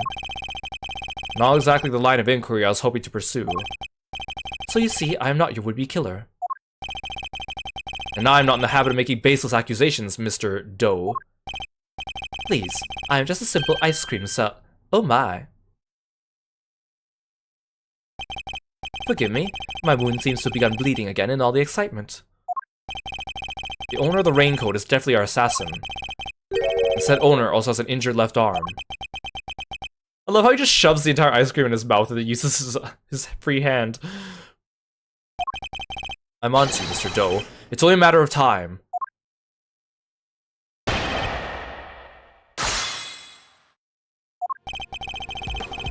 I can understand why whoever wore the raincoat would be of interest to you. Hold it! So you admit that whoever wore the raincoat is a person of interest? I know they are. I was able to follow most of your investigation from the spectator area. One never thinks one could get caught up in such an awful thing as an assassination. But you have no proof this person is injured as you claim. Hold it! So you'd like to see some proof the owner of the raincoat has an injury? I would certainly expect such a renowned prosecutor to have some. Ugh. I still don't understand how you know who I am. Come on, Mr. Edgeworth, you're famous. He's probably read about you in the newspaper. I have also been observing you and your work, lest you forget. I don't believe a word he says. If I could prove he's lying, we'd be one step closer to apprehending our shooter. My left arm may be injured, but I can still use my right. Hold it! It looks like quite a serious injury, Mr. Doe. How long ago did it happen exactly? Oh, not long ago. That's all you're gonna say on the subject? Well, it certainly made serving ice cream more difficult. And stopped me from holding my umbrella while I work. When it started raining, I simply opened my umbrella. No raincoat required. Hold it! And yet you don't seem to have an umbrella on you at the moment. Didn't the rain stop only a short while ago, just before the shooting? It did indeed. I remember because I was suddenly inundated with customers. It was less than an hour ago. Are you trying to tell me you lost your umbrella in that short span of time? Yes, that is exactly what I am trying to tell you. After all, it only takes a moment for someone to steal an umbrella, especially in a crowd of that size. Ugh, that's entirely possible, I suppose. I had my umbrella when it was raining. Mr. Edgeworth, that is a fact. And then he lost that umbrella to the crowd, huh? Guess it's one of those things. I suppose you're gonna tell me his wound reopening is just one of those things too. Well, it kinda is, no? The assassin's left arm is injured.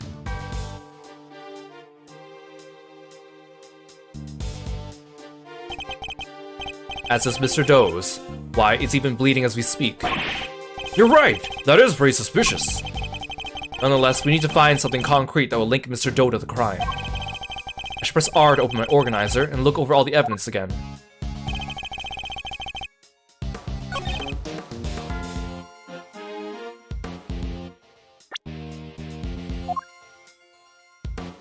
Objection!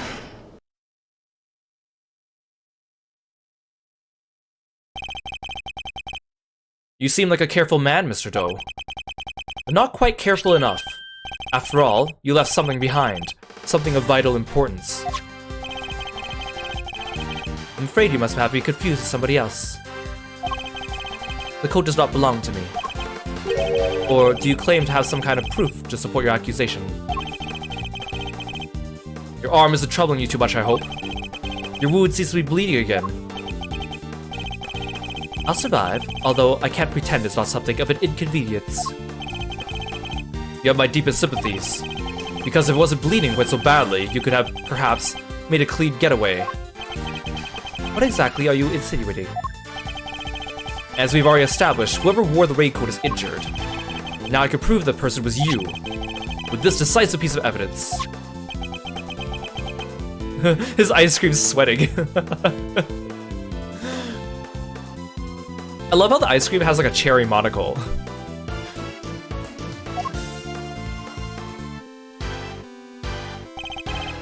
You see, Mr. Doe, there's a small amount of blood on the inside of the raincoat. Blood that belongs to our assassin.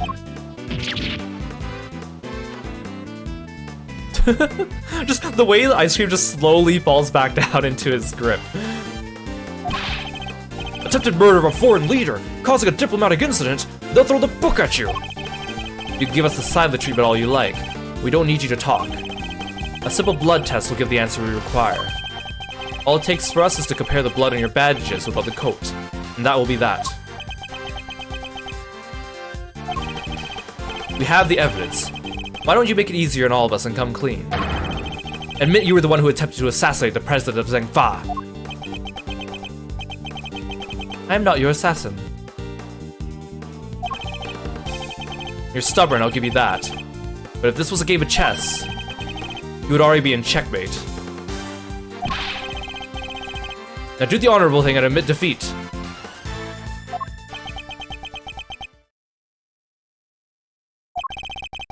He doesn't look like a man with no moves left to play.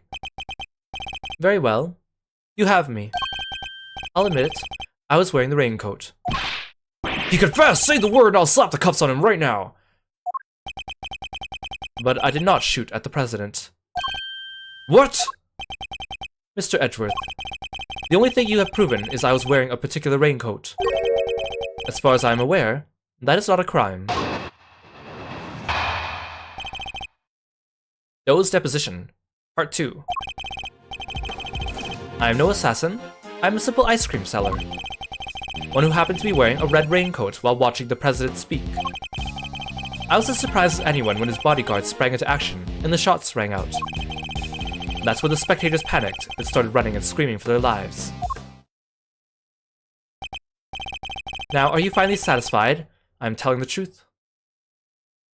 Yeah, where can I get one of these ice creams? It, like, reforms itself, it melts, he could eat it and leave no bite marks, it could fly in the air and land back in his palm. As if, your story stinks. You don't scare me. The evidence is on our side, you know. Look, it's right here, plain as day. The assassin, and they're wearing a red raincoat.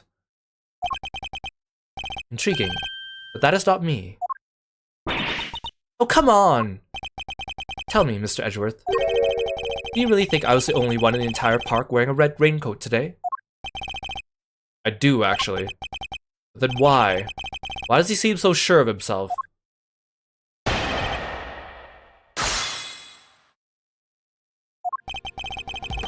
I'm no assassin. I'm a simple ice cream seller. Hold it! A simple ice cream seller, but a knowledgeable one, I assume. On the subject of ice cream, at least. But of course, ask me anything you wish. I don't know the first thing about ice cream. You know what the, most important thing about making ice cream is, of course. Mr. Edgeworth. Why, the most important thing about making ice cream is to approach it with a virtuous heart. And what does virtue have to do with anything? Without proper reverence for the craft, I'm afraid all you'll ever make are sweetened crystals of ice. There, I hope you now see. I'm nothing more than an ice cream seller. One who happened to be wearing a red raincoat while watching the president speak. Hold it!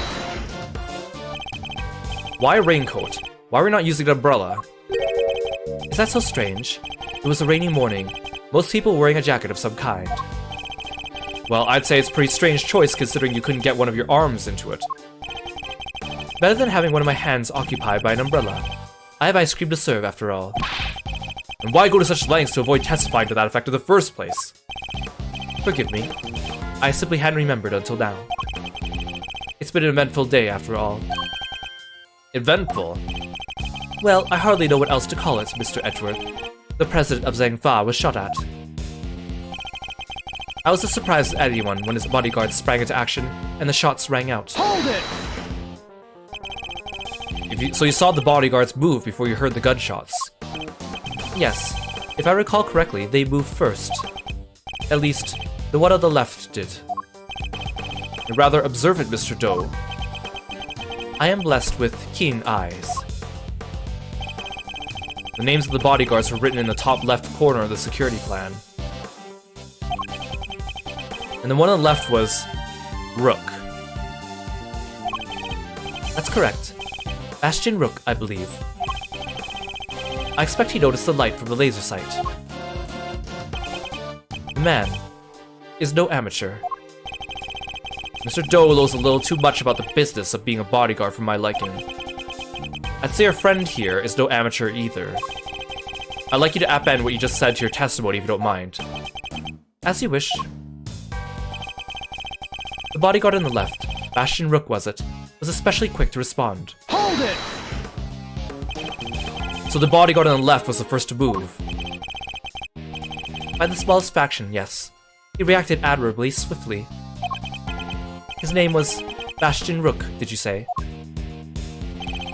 It appears you've assessed the situation quite astutely. No more so than anybody else, I'm sure. He's good. He didn't even flinch. Hey Lork, welcome to the stream. Thanks for stopping by, it's good to see you. That's when the spectators panicked and started running and screaming for their lives. In any event, the shooter was wearing a red raincoat. We have photographic proof of that, and yet... Mr. John Doe here swears it wasn't him. The guy's lying through his teeth, I tell you. No one gets away with disrespecting Mr. Edgeworth, pal. Not on my watch. Calm down, detective. We'll get the truth out of him by catching him in a lie. Yeah, let's keep at it. We'll let something slip soon enough. So I didn't mention this because I think most of you know, but for those of you that might be watching and are not familiar with Ace Attorney, this is very obviously a character from the second Ace Attorney game, Shelly the Killer. And he is an assassin, although he was never caught, but also our main characters never really got to see him in person and know it was him and identify him. They just know Shelly the Killer as a mysterious assassin, even though he has appeared in front of them a few times. So it's made here to be obvious for us, the viewer, but not obvious to Edgeworth. Despite the fact he's wearing Shelly the Killer's shell insignia on his jacket, which Edgeworth should recognize, but he apparently doesn't. Right? He's just wearing it out in the open, and Edgeworth is like, I feel like I've seen this man before, but I can't quite place it. But that's the background for those of you who may not have played the original Ace Attorney trilogy. Which is really nice, because we haven't seen him since that case, either.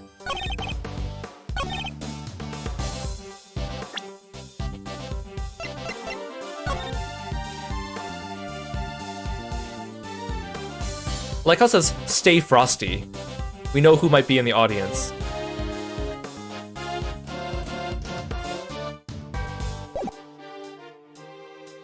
Objection!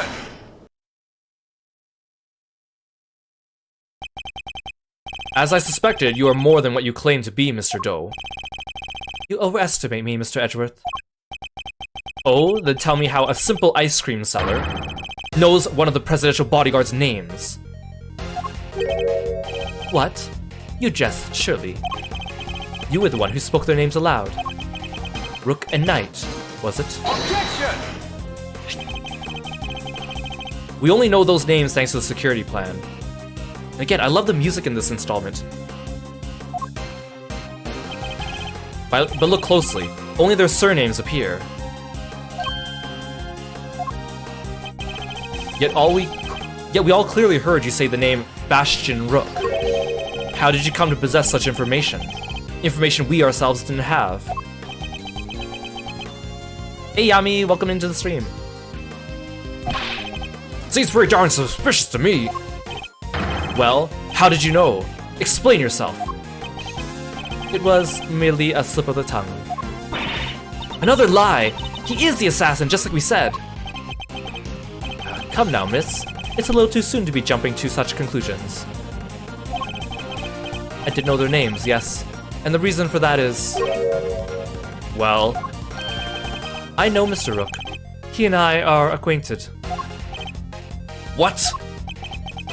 We have something of a connection. And his name is a name I could never forget.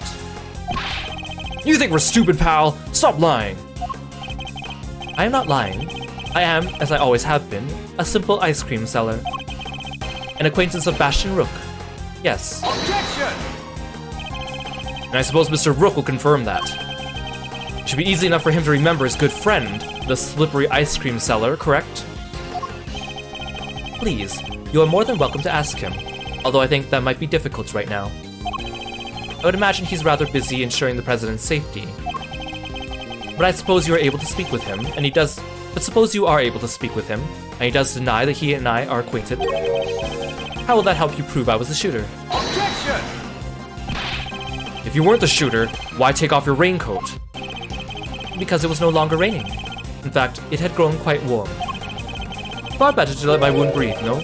Or would you rather I let it fester? Ugh, is he actually going to worm his way out of this?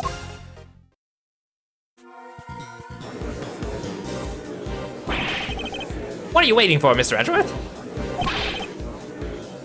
Hurry up and arrest the man. He's clearly guilty. If I were you, he'd be in jail already.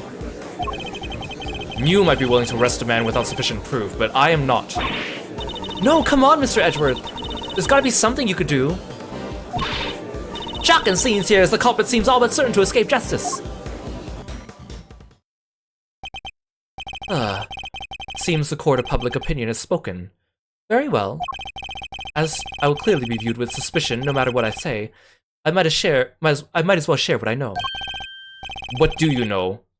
What's his angle here? I saw them. I saw another person with a red hood. What? Are you kidding me? It's the person you captured in your photograph. I first noticed them just before the president's speech began. It was still raining then. Their outfit was the same color as my own, which is what drew my attention. As did the laser beam that was aimed directly at the president's head. He's claiming there was another red-hooded person. Preposterous! I knew that if anyone saw me dressed similarly to this individual, I could fall under suspicion myself. And so naturally, I removed my raincoat. Objection! So not only did you see the assassin, but they were wearing the exact same thing as you. How very convenient. I had thought you might find it far-fetched, hence my not mentioning it until now. I know you law enforcement people are very skeptical types. You would never have believed me. Especially not if I had said that shooter was standing right next to a certain prosecutor. Well, I know you don't mean me. I wasn't even summoned until after the shooting. No, not you, Mr. Edgeworth. Your colleague over there. Ah! Me? Yes, the photograph will prove it, I am sure. You see, right there, in front of the person with the red hood. That's me, yes, but what exactly are you saying? What's his endgame here? As I mentioned, I've been following your investigation with some interest, Mr. Edgeworth. While pondering the details, I noticed something strange. Strange? What exactly? Come now, a man of your talent should be more than capable of spotting a contradiction such as this. I'm afraid I don't follow. The picture shows the chief prosecutor, Mr. Payne, and the shooter. But there's nothing weird about that, is there? Think carefully. The picture was taken in the middle of the president's speech. One of the other pieces of evidence you've gathered is inconsistent with what we see here. What is Mr. Doe talking about? Which piece of evidence is inconsistent with what's in the picture?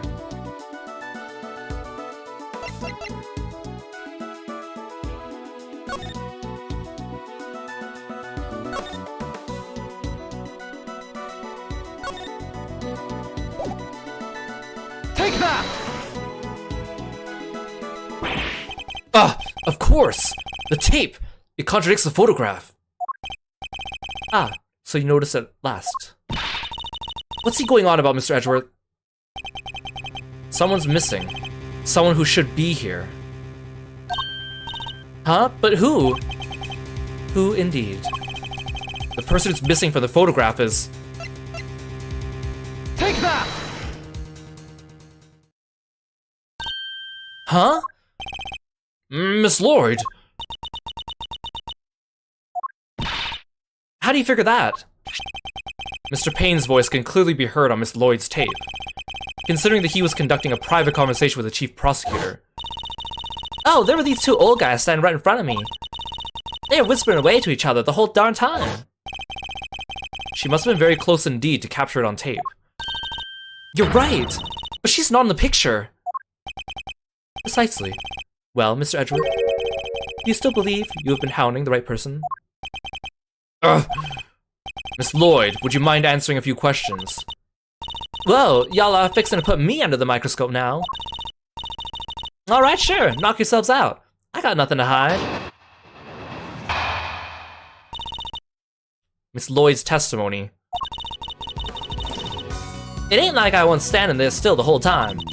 Nah, I was running all over, roving reporter style, and there was a big old crowd. I guess the picture must have been taken while I was in one spot, and tapes from when I was in another. So quit giving me the evil eye. Ain't nothing but a misunderstanding. There's no doubt about the voices on the tape. That was Mr. Payne and the chief prosecutor. I'm certain of it.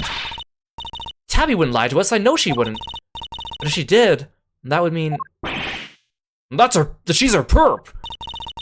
Will y'all quit messing with me? As if I could have done something like that? Little old me? I might be inclined to believe you if your testimony didn't contain a glaring inconsistency. It does. I thought it was pretty good.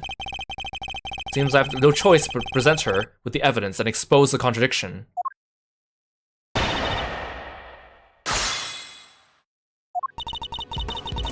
It ain't like I was standing still the whole time.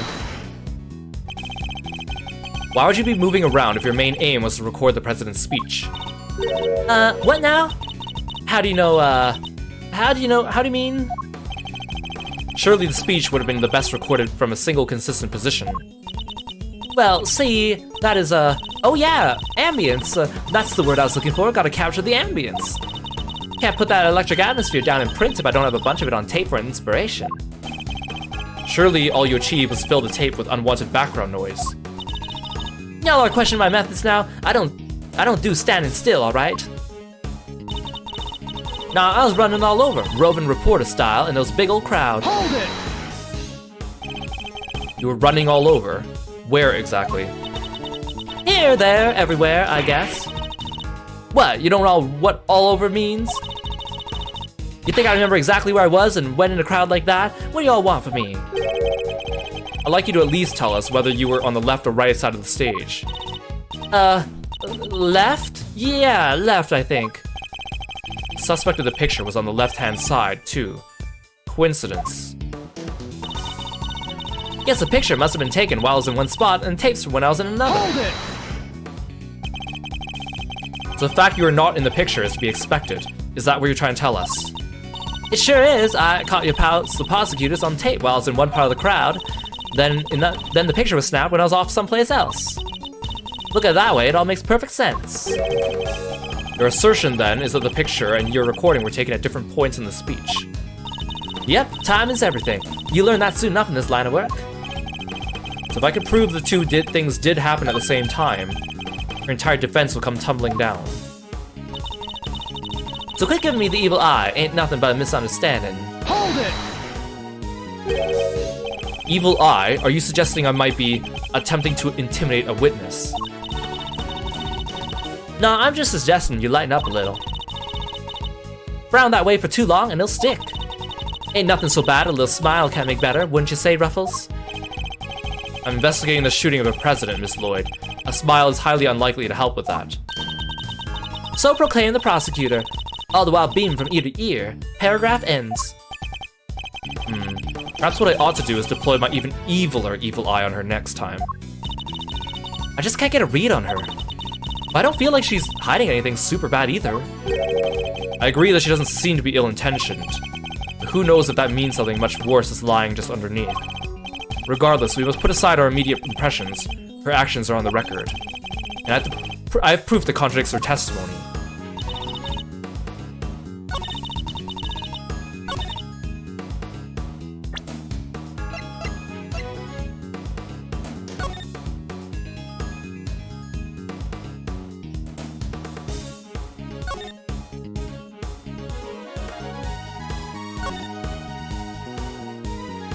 Yeah, the president thrusts his fist into the air as the excitement reaches fever pitch. Objection! Miss Lloyd, it's imperative for a reporter not to lie, wouldn't you say? You're dang right it is, and I don't lie. And yet, the photograph and the recording were definitely taken at the same time.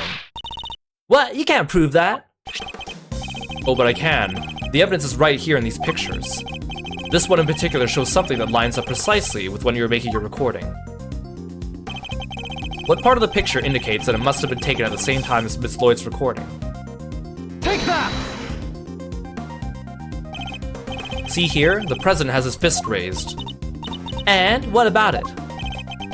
Would you be so kind as to play us the tape again? It ain't that simple. What if I were to tell you that you don't have a choice? You don't make it easy, do ya, Ruffles? Remember, we're concerned with the moment the president raised his fist. No criminal organization, no matter how big, is above the law. The president thrusts his fist into the air as the excitement reaches fever pitch. There, that's the moment right there. Correct. We've now confirmed when it occurred in the recording. Which means Tabby should be in the picture too. And she is. Right there for all to see. For Miss Lloyd is in fact the person with a red hood. What? So you're a shooter, huh? No, I don't even own a jacket like that. That's right. From everything we know, the owner of the red raincoat is...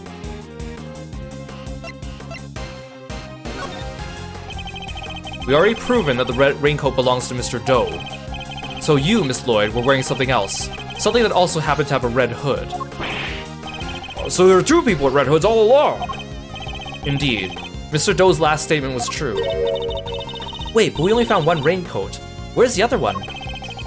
Our ice cream seller never mentioned a raincoat, only a red hood. So tell us about your jacket again, Miss Lloyd. Huh? This whole thing? Well, the best thing about it, like I said, is if you get mud and such on it, it's reversible, see? So you just turn it inside out and... Ah! Just as I thought. The inside of her hood, it's red! That's right. And when the incident occurred, that's the side of the hood that was visible. What's going on here? What are you really up to, huh, pal? Wait, I never even wore it that way around. Perhaps if you would allowed us to examine it, we could confirm for ourselves. Y'all gotta confirm that how exactly? It was raining right up until the president's speech, correct? That much has been established already. And as you yourself said... Heck, I don't use it neither. Come rain, sleet, snow, or shine, it's my trusty parka every time. If you hadn't reversed your parka since the rain, then the inside should be dry. Wait a sec now, I got this big old backpack, you see, so I can't take off my jacket. Yeah. Maybe I could show y'all some other time. You think an excuse last week's gonna wash with Mr. Edgeworth?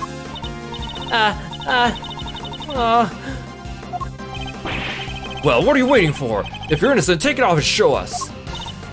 It wasn't me, I swear. I never shot the dang president. I could never. If that's true, Miss Lloyd, then your best option is to cooperate and tell us the truth. Is there a particular reason why you chose to wear a parka with a red hood here today? Sorry, Ruffles, there's something I never told you. Something I couldn't. But I'll come clean, I promise. Just go easy on me now, you hear?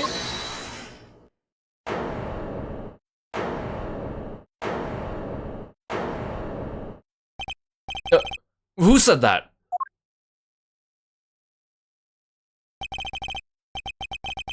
Hold your horses. It's a little too soon for the endgame.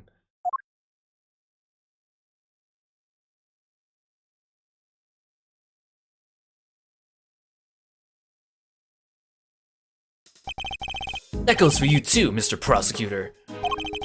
You lost this one the moment you made your opening move.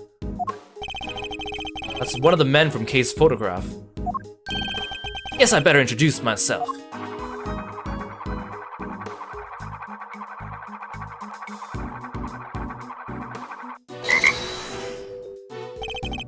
The name's Bronco Knight. I'm the president's personal bodyguard. Hey Kieran, welcome to the stream. Thank you so much for stopping by. Hello Raiders, welcome in. Hope you're all doing well. Did you guys have fun with Kieran today? Hey Blue Moss, good to see you. Guys, please go check out my friend Natalia Kieran, especially if you like Ace Attorney stuff. He's an amazing streamer, and he's also a professional voice actor.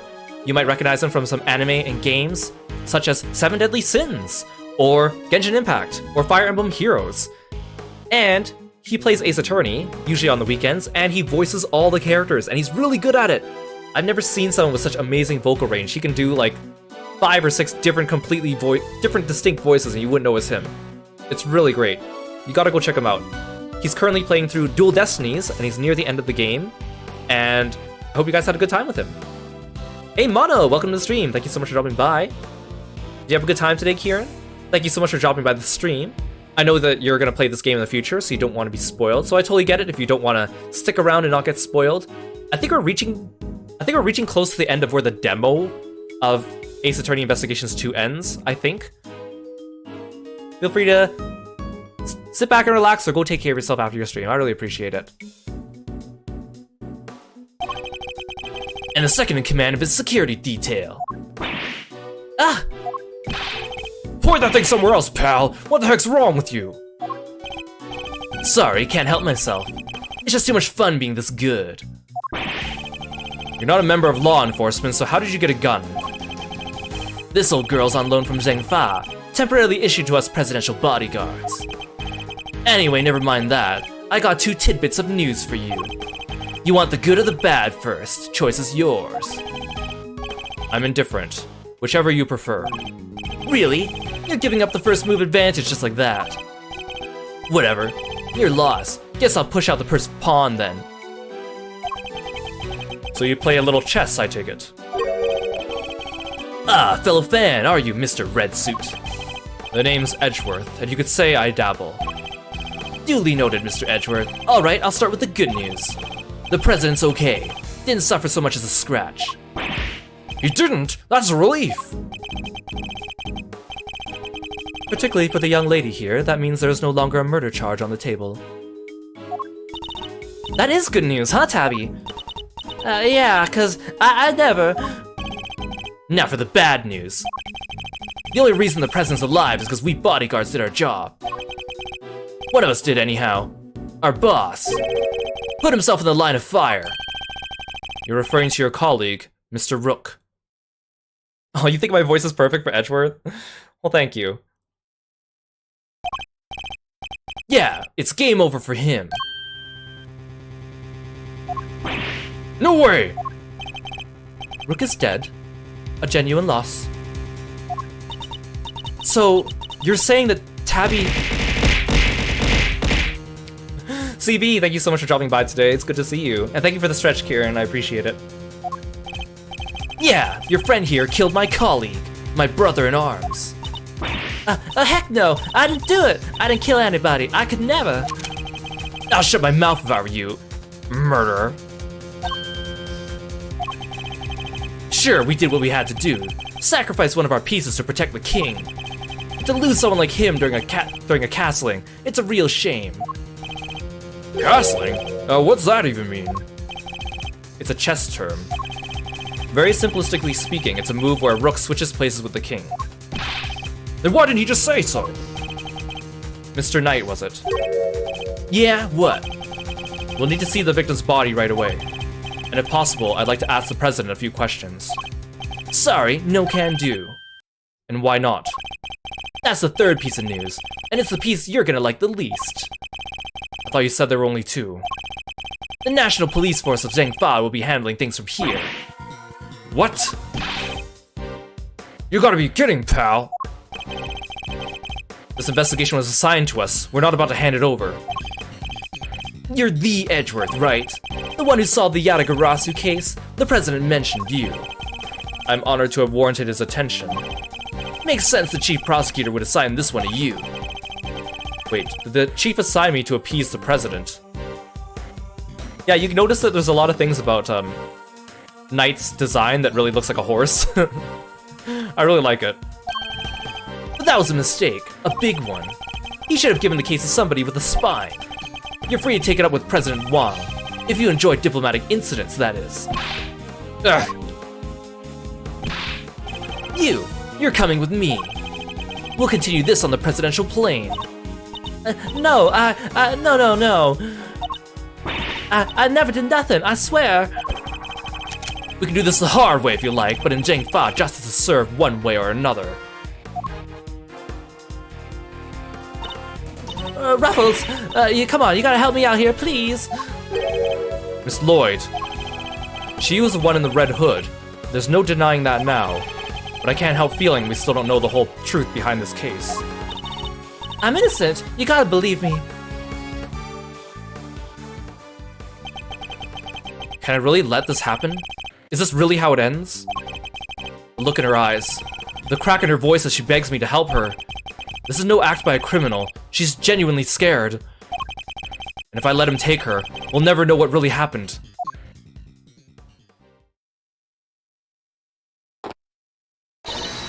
Ah! What? Huh? What the? Get your filthy hands off of— Quiet now. Is it really any way to greet me? Your neck has barely begun to heal, and you've already forgotten who I am. I'm disappointed. What? It's you! Ah, so you do remember. What do you think you're doing, pal? Put the knife down and give it up. You got some nerve pulling a stunt like that in front of a bunch of police officers. Don't even think about it. You don't stand a chance against this guy. Where does ice cream go? The knife was ice cream all along. Who are you really, Mr. Doe? Let's just say that I'm no simple ice cream seller. Guy's a pro, a hitman. His name's— Shelly the killer! The killer? There's not a legal professional in the country who doesn't know that name. An assassin capable of taking down any target, any place, any time. This isn't the first time our paths have crossed. It's been too long, Mr. Edgeworth.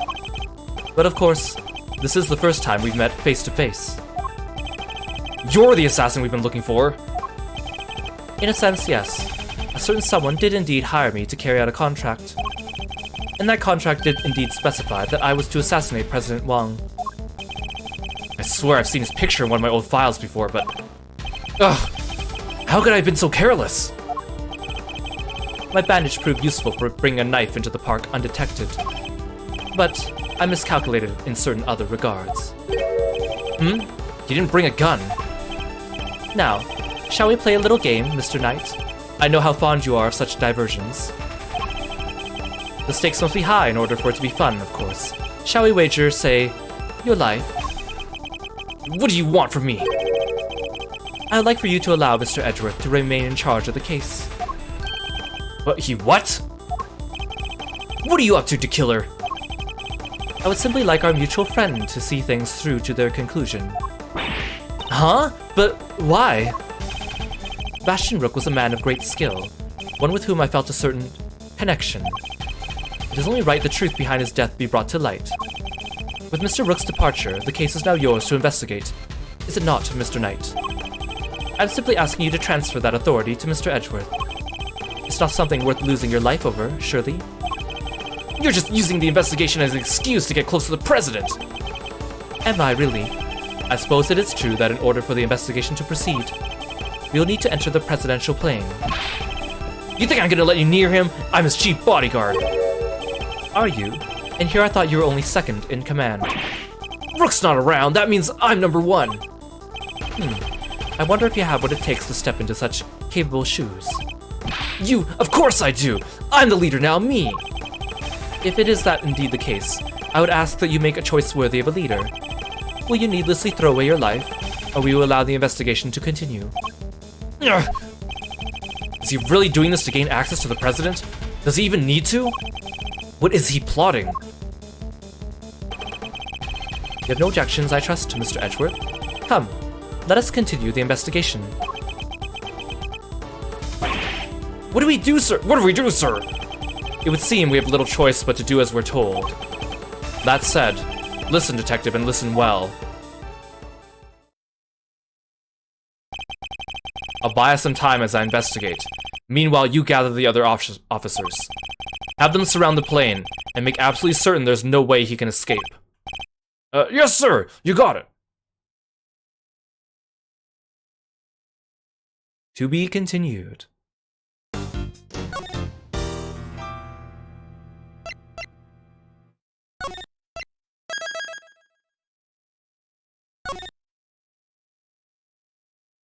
This place has horrible security. So I think we are halfway through the case right now, and I didn't do the demo of this case, but I'm assuming the demo ends here, because it ends halfway through Turnabout Visitor as well. So we're going to keep going, of course, but I just wanted to note that. That's a pretty good cliffhanger, though, don't you say?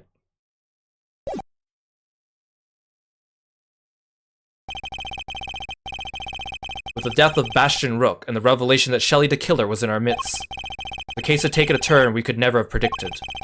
Mr. Knight ordered the door to the presidential plane be opened, and the emergency personnel attending to Mr. Rook's body were asked to leave.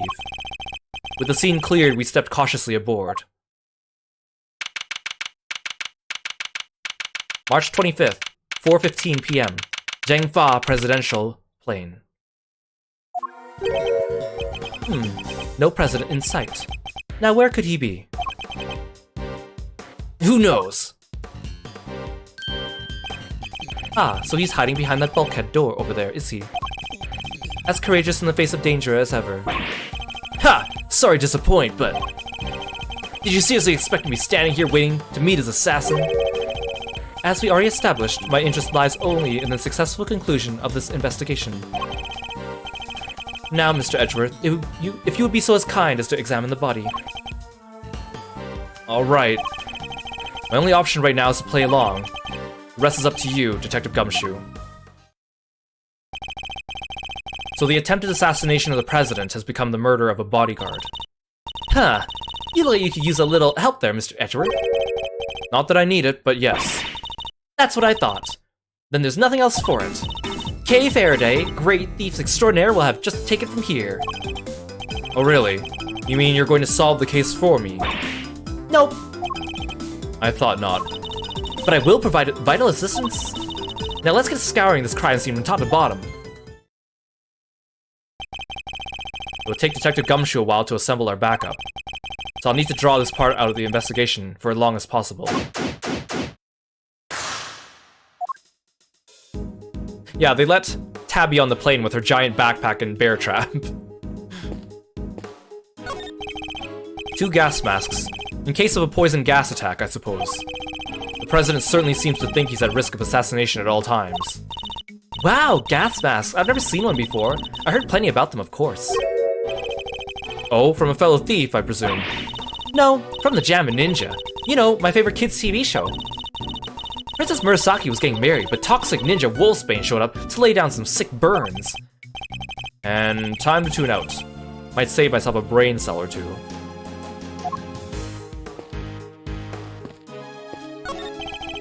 Someone has left an inflatable boat and an oar over here. Probably so it's ready to go at any time. Wait, but there's only 1 oar. You can still row with 1 oar, you know. There's a wide selection of protective equipment here. Bulletproof vests, hazmat gear. No way, there's even a spacesuit. I get the sense the president thinks he's very much in need of protection at all costs. But what if he was in a gunfight, and there was poison gas everywhere? And he was in space. What would he do then, huh? Then he'd simply put on the bulletproof vest, the hazmat gear, and the spacesuit. That's probably easier said than done. The president is on the other side of this door. And what a door it is! But I could get the better of it, though. Get the better of it. Doors aren't there to be beaten. But look how heavy it is! Look at that lock! It's just sitting there, begging me to try it. Calm down, Kay, and think. Why might this door be locked? For me to open it, of course. Precisely, for you to open it, of course.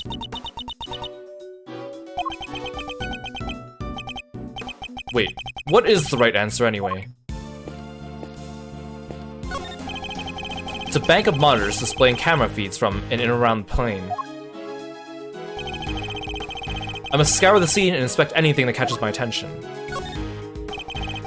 This monitor is displaying a feed of this very room. They didn't go cheap when they bought these, huh? Very high res. Oh, I'm afraid I can't quite tell myself, but... I can even see the little crow's feet around your eyes. Oh, my bad. That's just the usual deeply etched lines, you know, on your forehead. You've quite finished. These monitors are displaying the cockpit and parts of the plane's exterior. I don't see anything out of the ordinary.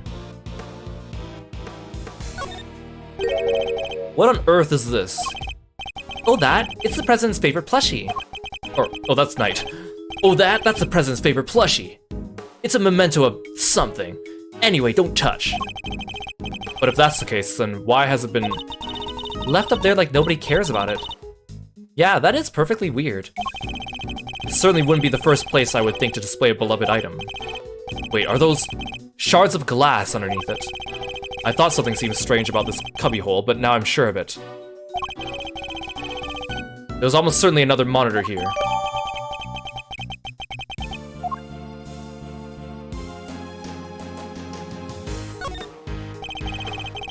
That's the outside of the plane. Most intruders could not hope to approach without being spotted. But such measures would be mere child's play in my case. Whoa, you're saying you get past cameras like that without being seen? Of course, with ease. You have to teach me how, please! Are you taking on apprentices by any chance? Okay, you do realize who you're talking to, don't you? Sorry. Had to ask though, what a great skill for a great thief to know. Unfortunately for you, I am not the type to take on understudies. You're not, huh? Shame. Shame? In what way exactly?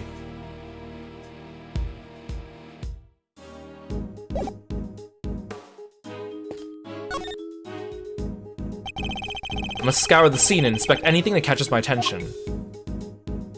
The killer's arm is gonna get tired. That's our strategy, we're gonna tire him out.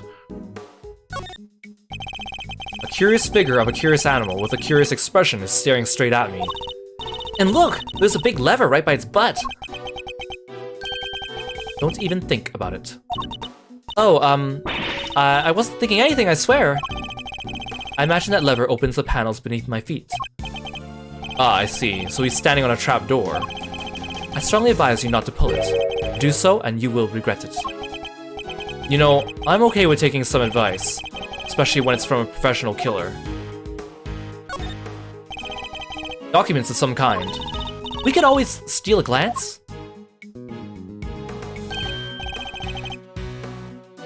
Another security plan.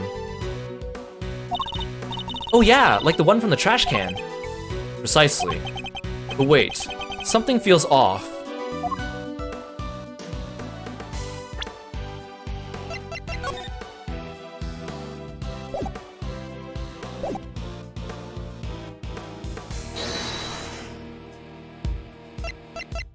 Eureka! The two plans are different. Was the security detail reorganized at some point? Huh? Oh, you're right. Yeah, we made some last-minute changes yesterday. President's orders. Why the urgency? Because of what happened the day before. The killer here tried to take him down. He infiltrated the security detail, posed as one of us. Rook figured it out first, not before the guy got within striking distance of the president. If our leader hadn't stepped in just then, we'd all been out of a job. But he made it, and our friend here wound up with a seriously twisted arm.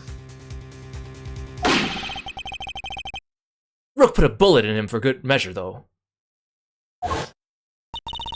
And where were you while this was happening? You were the first one I overpowered. Were you not? Oh, that's embarrassing. Shut up, kid! Yeah, that was a really cool photo. Ah, now I get it. Your neck has barely begun to heal, and you've already forgotten who I am. I'm disappointed. It's you! Busted up my neck so bad I can't even look to my right. I was somewhat astonished to have sustained an injury at all. A testament to Mr. Rook's skill. He was truly a master of his craft. Unlike a certain other someone I could mention. Ugh, I'm just as good as he ever was. You were a pawn to his queen, my young friend. What the heck do you know? So that's why you remembered Mr. Rook's name. You admire his skills as a bodyguard. Indeed. While I was serving on the team, I learned the names of all the operatives. But his in particular stayed with me. I joined the very short list of those who have ever successfully wounded me. So that's the connection he was talking about. And that's why we changed up the security plan. Had to be sure there weren't any more assassins in the ranks. The president didn't want anybody on stage he didn't trust, and he only trusts two people. Me and Rook.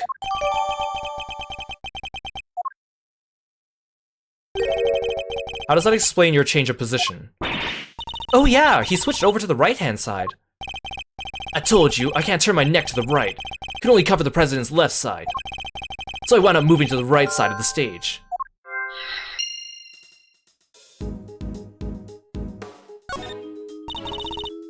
That looks heavy. So this is what a president wears, huh? Must be made of something super special. Yes, to protect him from bullets. What? So it's not just for show? Of course not, this is a bulletproof vest. Oh, so that's what one of those things looks like. Why didn't you just say so? Now I feel silly. These personal safety alarms are very colorful. It looks like they got a lot of use as well. I like the president. He seems like a thoughtful guy. Buying these for his kids, maybe his wife too. Why would they all be here if that was the case? No, these are for his own personal use. Objection, Your Honor. It's simply not possible for one person to use this many personal alarms. Why, you ask? Because he is human, and therefore possesses only 2 hands. 20 hands wouldn't be enough to count the number of objections I have to that objection.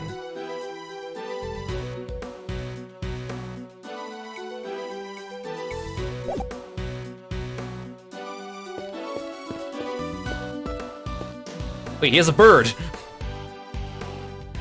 He has a bird! What kind of mic am I using? I have a Yeti mic. It's pretty good. I know a lot of people clown on it because everyone uses it. And it's definitely not the best you can get, but it does the job. You just have to make sure to use the right filters. And noise gates and stuff. A riot shield. And next to it, a canary in a cage. Aw, she's so sweet. I want one. Did you ever see a cuter partner in crime?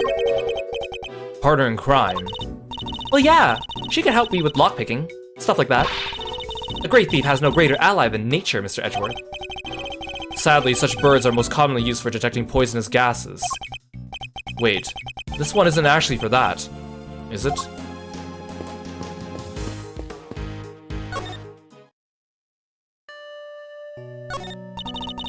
I didn't do it. I'm a reporter. I bag scoops, not souls. Well, then why lie about your jacket and the laser sight? I was just, I knew you'd all think it was fishy. Is that really all it was? Please, you gotta believe me. I could never do something like this. I like to tell you everything will be alright, but just try not to worry too much. If you really are innocent, I'll prove it, one way or another. Thanks, Chief. I believe in you. How many times do I tell you I am not your chief? Oh, sorry, Ruffles. Clean forgot you were Chief number 2. That's not what I meant. Ugh.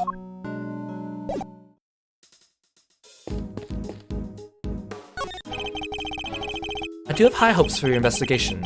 I do hope you won't betray my trust in you. Things are progressing well, I hope. There's no need to worry. Things are progressing just fine. Remember, I absolutely despise betrayals of all kinds. Yes, I know. Indeed you do. So please do take care not to double-cross me, accidentally or otherwise. Ugh. I really have no choice but to do as he says for now. Can't believe I let an assassin onto the president's plane. You know very well it was for the good of the investigation, Mr. Knight. Don't give me that. I know what you really want. You do indeed, because you heard me say it already. I wish to know the truth behind Mr. Rook's death. But you did also say you were asked to assassinate the president. By a certain someone.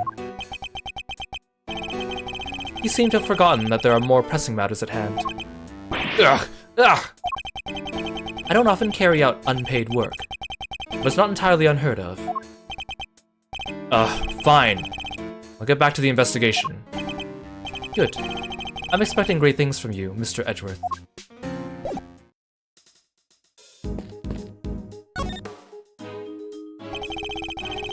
I must scour the scene and inspect anything that catches my attention. The bullet seems to have entered just under his armpit and went clean through his body. He was hit in an area his bulletproof vest didn't cover. Like it was on purpose or something, huh? The cause of death would appear to be loss of blood. Attempts were made to staunch it, but to no avail.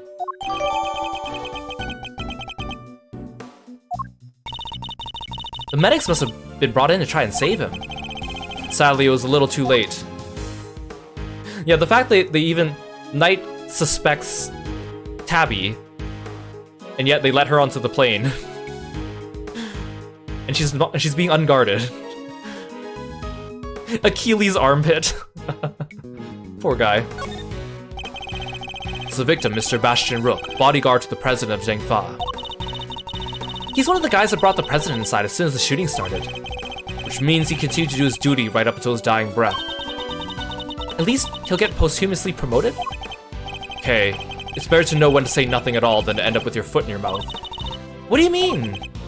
I mean, bodyguards don't even operate on the same rank promotion system as the police in the first place. So the victim was also carrying a revolver. It looks like he was trying to use it. He probably drew it on instinct when he felt threatened. We should check to see if he managed to fire any rounds off. All there, and no signs of the weapon having been used. Was this one on loan from Zhengfa too? Yep, sure was. We're always issued with the same model gun.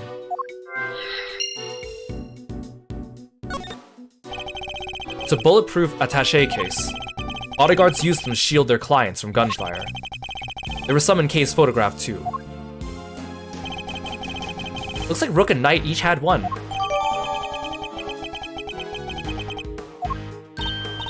Oh hey, that's a photo I snatched. You could hardly steal a photo at a public event, Kay. But I'm snatching up a moment in time with every picture I take, you know? I take a snatch as your new favorite word. Maybe.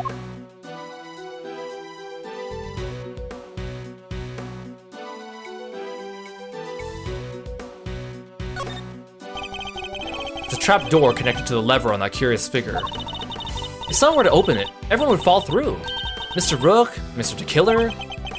Don't even think about it. I wasn't. I mean, I wouldn't dream of thinking up ways to take you down. Might I suggest you keep your monologues internal?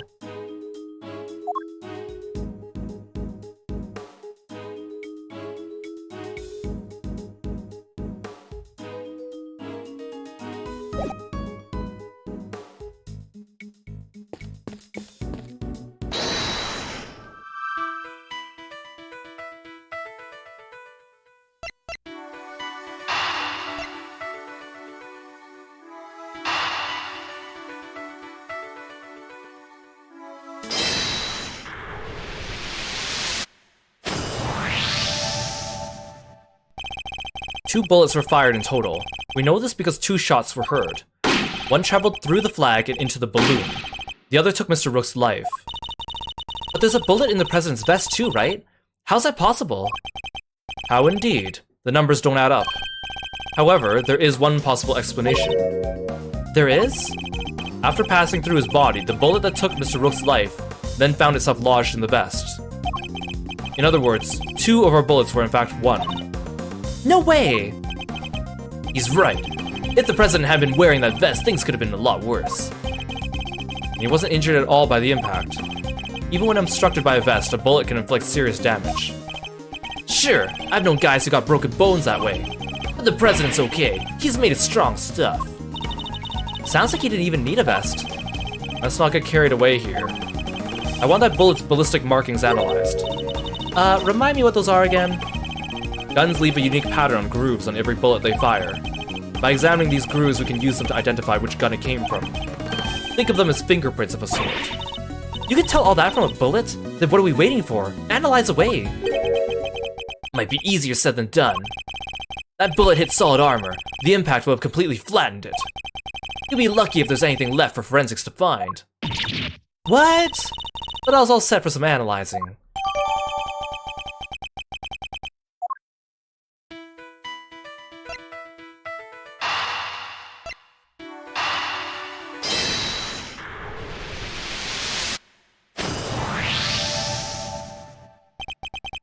The two guns are exactly the same, meaning it's likely the one we found is also from Zhengfa. The bodyguards all got their guns from Zhengfa authorities, right? Yes. Are they, like, super rare or anything? No, I don't believe so. This model isn't exactly easy to come by in this country, but certainly not impossible either. Ooh, and here I thought they might be valuable treasures. Yes, it is something of a shame. Whoa, I just mentioned treasures and you actually responded for once. I only mean to point out that if the guns were rarer, it'd be much easier to trace them. Which would have made them treasures of the evidence variety, I suppose. Huh, see, everything's a treasure hunt. Everything's a treasure hunt one way or another, including this investigation. You could say that. Alright then, it's treasure hunting time. On with the investigation. She certainly seems a lot more enthusiastic all of a sudden. That's quite enough investigating for now. Ugh. What's taking so long, Detective Gumshoe? Well, Mr. Edgeworth, have you solved the case? No, not yet. Is that so? Then perhaps interviewing another key witness might help you do so. Another witness? Who? You don't mean... The most important witness of all. The man on the other side of that door. He really intends to have me question the president. Now, if you would be so kind as to summon him, Mr. Edgeworth. Stop right there, Killer! You're nuts if you think I'd let him anywhere near you. Well, Mr. President, I'm sure you're watching us through your security feed, aren't you? In which case, I politely request you show yourself. That is, if you value your bodyguard's life.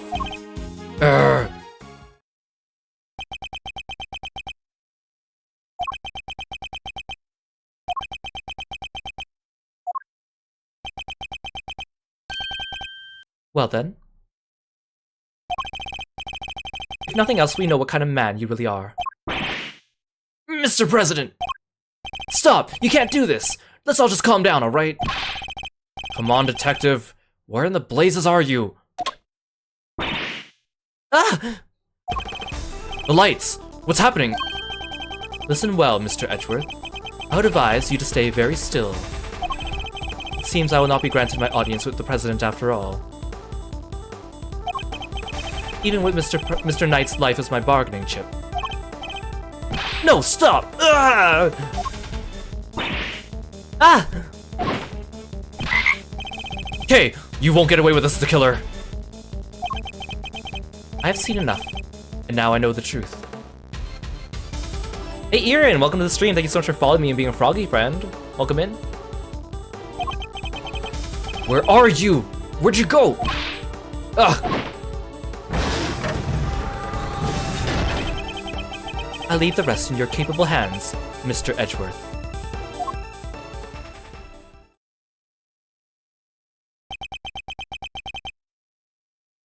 Worth.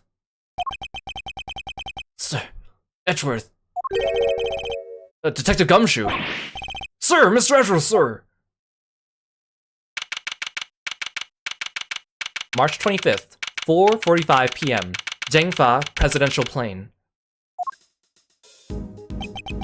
I must have been knocked unconscious. Sir, you're okay. Are you alright, Mr. Edgeworth? Never mind me. He didn't hurt you, did he, Kay? Nah, I'm fine. Only just woke up myself. My head will be sore for a while, but that's about it. So you can stop worrying. Detective, did you manage to stop the killer? Well, you see, Miss Lloyd came running out of the plane and, she told us he'd flown the coop. We were too late. I'm sorry, sir. Bodyguard over there told us something too. Seems there's an inflatable boat missing from by the window. The killer must have stolen it and rowed himself across the lake. What about the cordon around the park? I call everyone back to stake out the plane, including the guy stationed across the water. No, so he's completely slipped through our fingers. Not the best look for the department, but yeah. Hey, Edgeworth. Mr. Knight, you're alive. Yeah, no thanks to that murderer. Oh, that reminds me. I found this lying on the ground next to you, Mr. Edgeworth. A calling card, marked with a seashell. Guess you want to leave a message. The killer usually leaves these next to the bodies of his victims. But you're not dead, sir. But I could have been. Maybe that's the message. I can't stop thinking about his parting words. I've seen enough, and now I know the truth. I leave the rest in your capable hands, Mr. Edgeworth. Now I know the truth. The truth about what? Roger that. I'll clear out here, sir. Over. What's going on? That was the president. He's coming out. Now?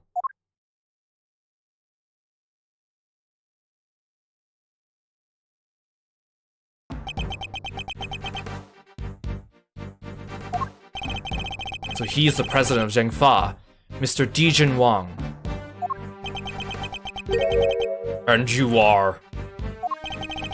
It's an honor to meet you, Mr. President. My name is Miles Edgeworth. The honor is mine, Mr. Edgeworth. I am Dijin Wang.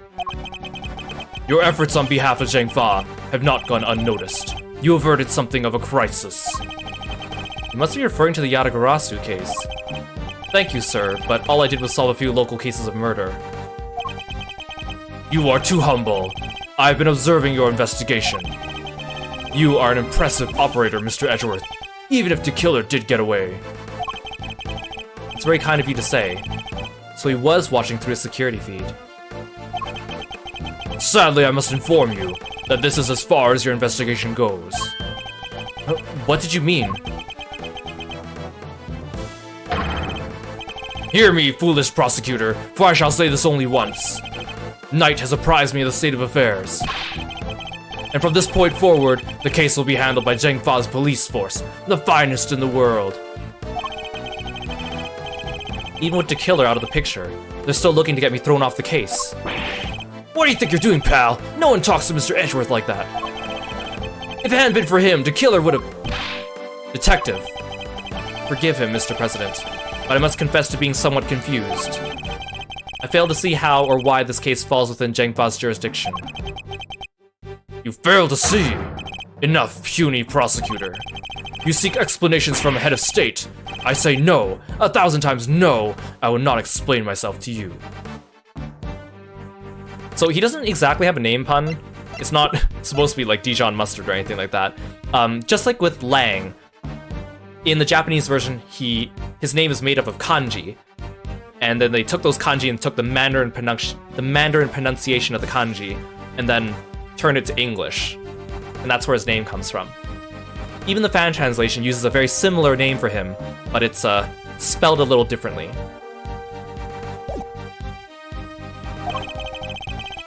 Now hand over the evidence you've gathered and remove yourselves from this plane. I'd do as he says if I were you, Edgeworth. Ugh. This can't really be the end of the line, can it?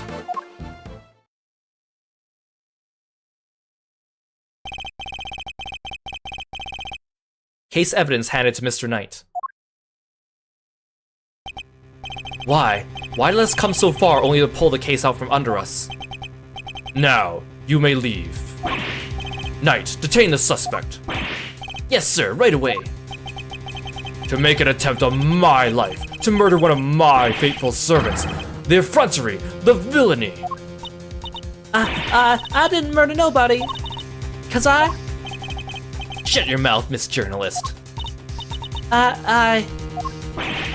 Answer me this.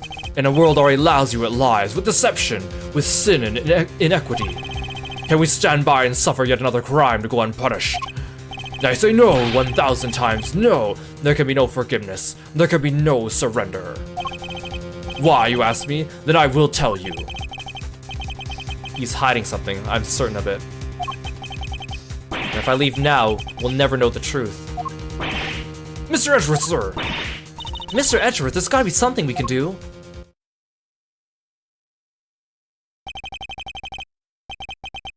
Think, Miles, remember. How many times have you faced situations like this in the courtroom? You've confronted the lies of witnesses, countered the arguments of other lawyers. Has the critical evidence always been laid at your feet? No. Yet you always got the truth out of the situation in the end. With your greatest weapon of all. Your words.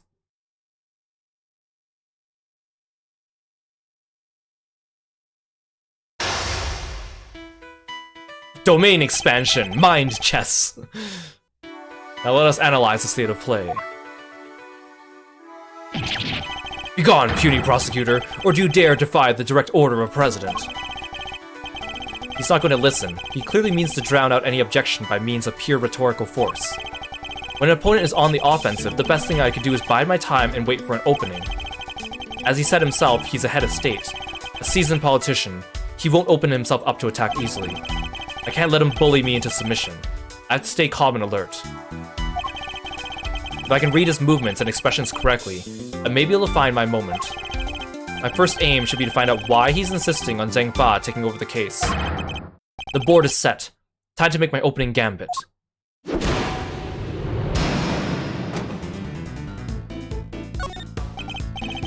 Please, about the case. Did I give you permission to speak? No, 1,000 times no.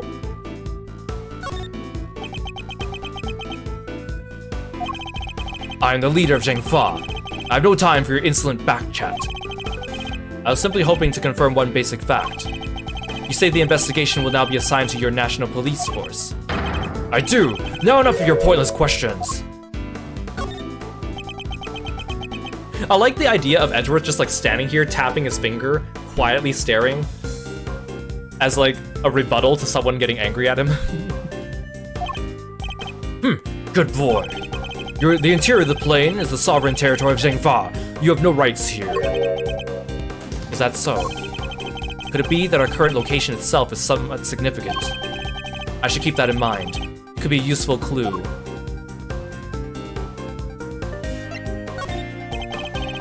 Could you at least explain to me why I'm off the case? Imbecile, cease your insolent jabbering. I need not explain myself to you. My reasons are my own, and they are none of your concern. Perhaps it's time to employ my clue. In the course of our conversation, I deduced certain facts from your behavior, Mr. President. For example, you seem particularly aggressive when discussing our current location. You smarmy smart aleck. As you said yourself, the presidential plane is the sovereign territory of Zhengfa. And from that, we can infer that you believe the rules of extraterritoriality apply inside here. Is that correct? Enough! Cease your objectionable whining!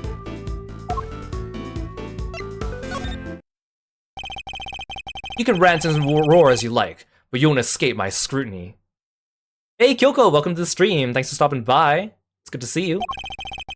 It was unmistakable. The moment I mentioned extraterritoriality, you became visibly agitated.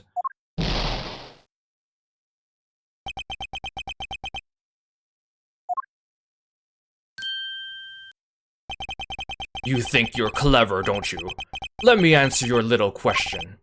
It's true, extraterritoriality applies. Your laws mean nothing here.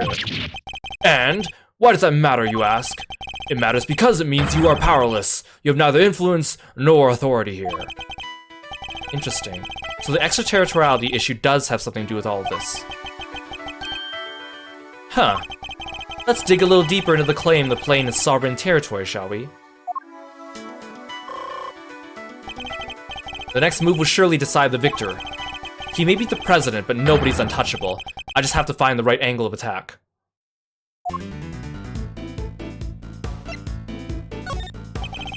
Surely you see that you have overplayed your hand. Nobody asked for your opinion. You need only obey me and nothing else.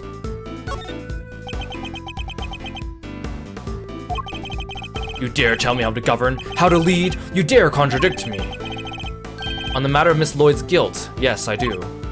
No, she is guilty. She is the culprit. There's nothing left to debate.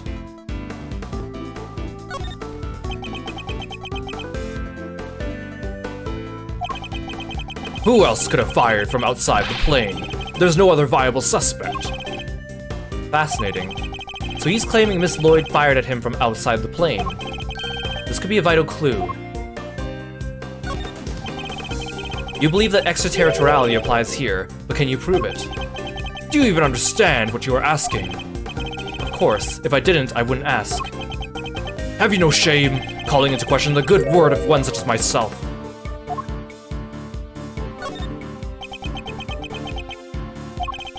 I have no more time for this. You clearly cannot be saved from your own foolishness. You needn't worry about me. I'm not the one who needs saving. That would be Miss Lloyd, the woman who's being wrongfully accused of this crime. Your chivalry is admirable, but it changes nothing. The right to extraterritoriality cannot be denied. This is Zhengfa! Huh. Time to deploy my clue.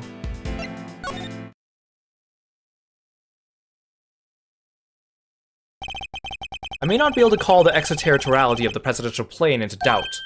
However, according to you, she shot at you from outside the aircraft, correct? In which case, extraterritoriality could not possibly apply in this case. Your assertion is not entirely without merit, and the detainment of Miss Lloyd cannot be justified. How could I have been bested by a mere prosecutor? But I'm the president! The president! Checkmate. Mind chess checkmate. I trust you won't mind if we continue our investigation now, Mr. President. I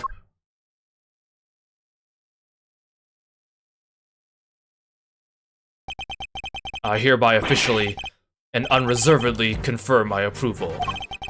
Consider a gesture of the magnanimity and generosity for which my good office is known. Yes, for without noble acts such as these, unmistakably and irrefutably for which reason we hereby... Blah blah blah. There can be no other outcome, for our goals are lofty in our hearts. Blah blah blah. People of Zhangfa, I swear to you here and now, this investigation will continue.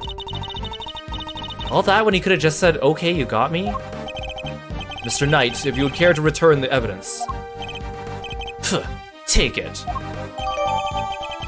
Case evidence retrieved from Mr. Knight. We did it, Mr. Edgeworth. We sure did. Now the investigation can continue. Whatever, enjoy your pocket full of pawns. I'll be over here enjoying how you put them into play. Then you will definitely enjoy my next move. Mr. President, one more favor if you would be so kind. What is it?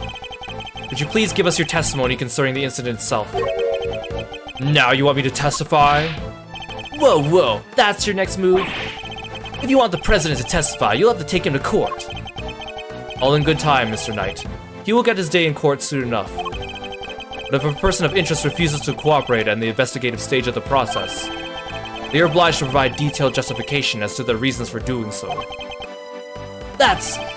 What's the matter? Is there something you'd rather we didn't know? Stand down, Knight. I'll do as the prosecutor asks. Thank you for your cooperation. Now listen, and listen well. President Wong's testimony. Where was I when the incident occurred? The stage, of course. Suddenly, Rook and Knight jumped in front of me. Then bang! A shot rang out and a plain, unblemished balloon of red exploded nearby. Not hesitating for an instant, my bodyguards tried to escort me back to the safety of the plane. And then, the second shot. The bullet went right through Rook and lodged itself into the bulletproof vest I was wearing. I guess if you look at it one way, the president is also a victim here. Yes, the victim of an attempted assassination. Rook was simply in the wrong place at the wrong time. But that makes it even weirder. Why would the target of crime try to obstruct the investigation? My guess is there's something behind all this that he doesn't want made public. A cover-up, huh? I knew there was more to this case than meets the eye. And the president isn't the only one who knows the truth. Isn't that right, Mr. Knightley? Time to get to the bottom of this once and for all.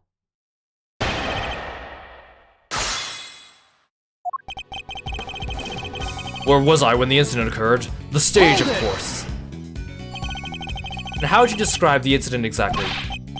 Oh, you naive little man. Do you really think your silly, simple question will shake me? I was involved in a craven attempt to silence me with cold steel. And while I was speaking to my adoring public, no less. Suddenly, Rook and Knight jumped in front of me. When they stepped in to protect you, were you aware of the fact that you were being targeted? Was I aware of the... No! I was aware of my audience. Nothing else. When I step out to the podium, I enter another world entirely. A place of rapture. A place beyond words. Yeah, I think that's called stage fright. I bet you're like a deer in headlights. No, 1,000 times no. I remember every second. Every moment is indelibly etched in my memory. When Rook and Knight stepped in, I was shocked, overwhelmed, taken back. Then bang, a shot rang out, and a plain, unblemished balloon of red exploded nearby. About that red balloon. Are you trying to test me, Mr. Prosecutor? No, Mr. President. I simply wish to confirm what you remember. Very well. There were two very large, very round balloons, one on either side of the stage. Their deep crimson hues stood stark against the sky, just as the security plan said they would. Same security plan we found in the trash can, I assume. Rook and Knight leapt to my aid just before the balloon exploded. Not hesitating for an instant, my bodyguards tried to escort me back to the safety of the plane. Hold it! You said they tried to escort you back onto the plane. Yes, that is exactly what I said. They threw open their attaché cases. That must be the moment Kay captured on camera. And immediately moved to help me back onto the aircraft. And then the second shot. Do you know where that second bullet went? Is this how you treat a foreign dignitary? Or do you really think such needling questions necessary? Whoa, what's he so upset about? Must you insist on going over the same details again and again? Even my patience has its limits. You know full well where it went. The bullet went right through Rook and lodged itself into the bulletproof vest I was wearing. If I may ask, what was the victim like in that moment? He was a man among men, a real hero. The mere impact of the bullet took my breath away, and yet he had the strength to grab me and rush me back inside the presidential plane. So you and the victim entered the plane together, is that correct? Yes, he offered his noble protection and I gladly accepted it. All was as it should be. That sounds nice and all, but doesn't that just mean that he's always the first to make his escape? He's the president, detective. It's basically in his job description to do so. Huh, nothing he's saying seems too off base. Guy's the victim here. Wouldn't make much sense for him to lie to us, you know? Guess we gotta assume he's telling the... No. One of the things he said is clearly wrong. Think back to the scene of the crime. Huh? Did we miss something? Alright, let me see that evidence again. I might as well take another look myself.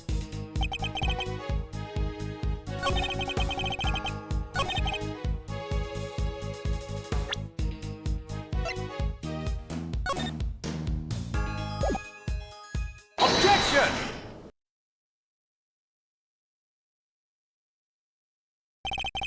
You say it was a plain red balloon that burst. But I strongly beg to differ. What? Take a look at this. I think you'd agree it's hardly plain, wouldn't you? No! What? Who is that? Mr. President, meet the Steel Samurai. I would have hoped you might recognize him. Especially if you're hoping to ingratiate yourself with the people of this country. Yeah, you need to watch the Jammin' Ninja too, he's amazing. So you see, the balloon that was struck by the bullet was anything but plain. It was, in fact, of the Steel Samurai. But the briefing mentioned 2 plain red balloons. And there they are, right on the security plan. They do look pretty plain, don't they? Just simple, round balloons. Knight, what is the meaning of this? Explain yourself. Yes, Mr. President. It seems the Steel Samurai balloon was borrowed at the last minute, sir. Borrowed? That's what we were told. Guess they only reported the incident to us bodyguards, though. Seems there was a little trouble here on site last night. One of the original balloons burst somehow. So they swapped it as an emergency replacement? Yeah, one of the stall holders happened to have it. From what I hear, he was more than willing to lend it out. A very happy-go-lucky kind of guy, they said. Happy-go-lucky stall holder with a Steel Samurai balloon to spare. Huh. They filled it just the bottom part up with air to make sure to look like the other ornamental balloon. So while it was a Steel Samurai balloon, it was made to look like a plain red one above water. Is that the long and short of it? Knight, why was I not informed of this? Sorry, sir, we didn't think it was a pressing issue. And indeed, you saw it and knew no different, correct? Yes, I suppose so. Could he really have mistaken the Steel Samurai's pants for a plain red balloon? Still, Mr. President, I struggle to see how you would have noticed something different about the balloon. Of course. What's that outburst for? Now I remember. I could barely see the balloon. You couldn't see it. That's right. The wind was blowing too hard. The flags to the sides of the stage were flapping incessantly and blocking my view. Is that so? Yes, those 2 flags. They were being blown back towards me. There would have been a strong wind blowing right around the time of the incident. Strong enough to blow the flags in just a fashion. Does that conflict in any way with our understanding of the case? Yes, it does. Thank you, Mr. President. Your testimony has revealed yet another contradiction. It has. Yes, a contradiction that could turn this entire case on its head. When I arrived on the scene, the wind had died down and the flags were resting calmly for the most part. But if the wind had previously been blowing the flags as the president describes, a certain piece of evidence suddenly takes on a very different meaning. Which piece of evidence contradicts the stated conditions of the stage at the time of the incident? Take that! Earlier, we deduced the bullet that struck the Steel Samurai balloon and the bullet that passed through the flag were one and the same. From these two things, we further deduced the trajectory the bullet must have taken. And we concluded our shooter must have fired from the left side of the spectator area. But if the flags are blowing as the president describes, our conclusion becomes quite different. No way! If the flags are pointed in the other direction. Exactly. Our trajectory changes completely. Ugh. And if we trace that trajectory back to its source, we can ascertain who really fired that shot. Wait, but Mr. Edgeworth, that would mean... Yes, I know. We may not understand the reason why, but it could only have been one person who did it. Who does the bullet's new trajectory implicate as the one that fired the shot? Take that! The person who fired that shot was none other than you, Mr. Knight. What? The path from the balloon back to the flag leads directly to the spot where you were standing.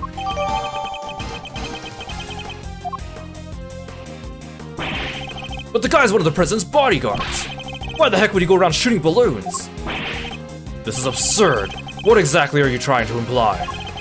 That Mr. Knight, a man who has saved my life countless times, is my would-be assassin?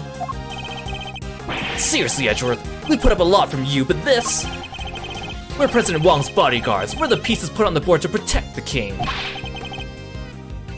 I'll handle this, Knight. Sorry, sir.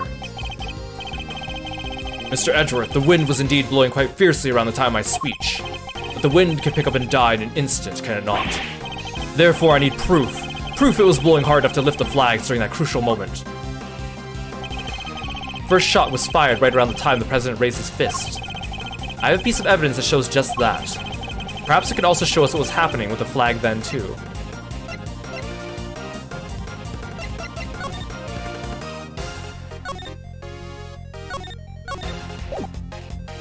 Take that! Your proof is in this picture right here. This should be good. Which picture? Where? We can see which way the flag was really blowing right here. Take that! Well, do you deny it clearly shows the flag? There we have it. Proof it was blowing towards you at the moment of the shooting. So that means our pal over there did shoot the balloon, Making him the assassin? Mr. Knight. Mr. Knight is not the assassin. He may have shot the balloon, but the president was on the other side of him entirely. Therefore, he can't have been aiming at his boss. Yeah, besides, why would I even shoot the balloon? What would be the point? Watch how you answer, or I might aim for something else next. There was a point, I'm sure of it. If I could figure out what it was, perhaps I can finally put this whole conundrum to rest. Knight definitely shot the balloon. That fact alone changes everything about the case.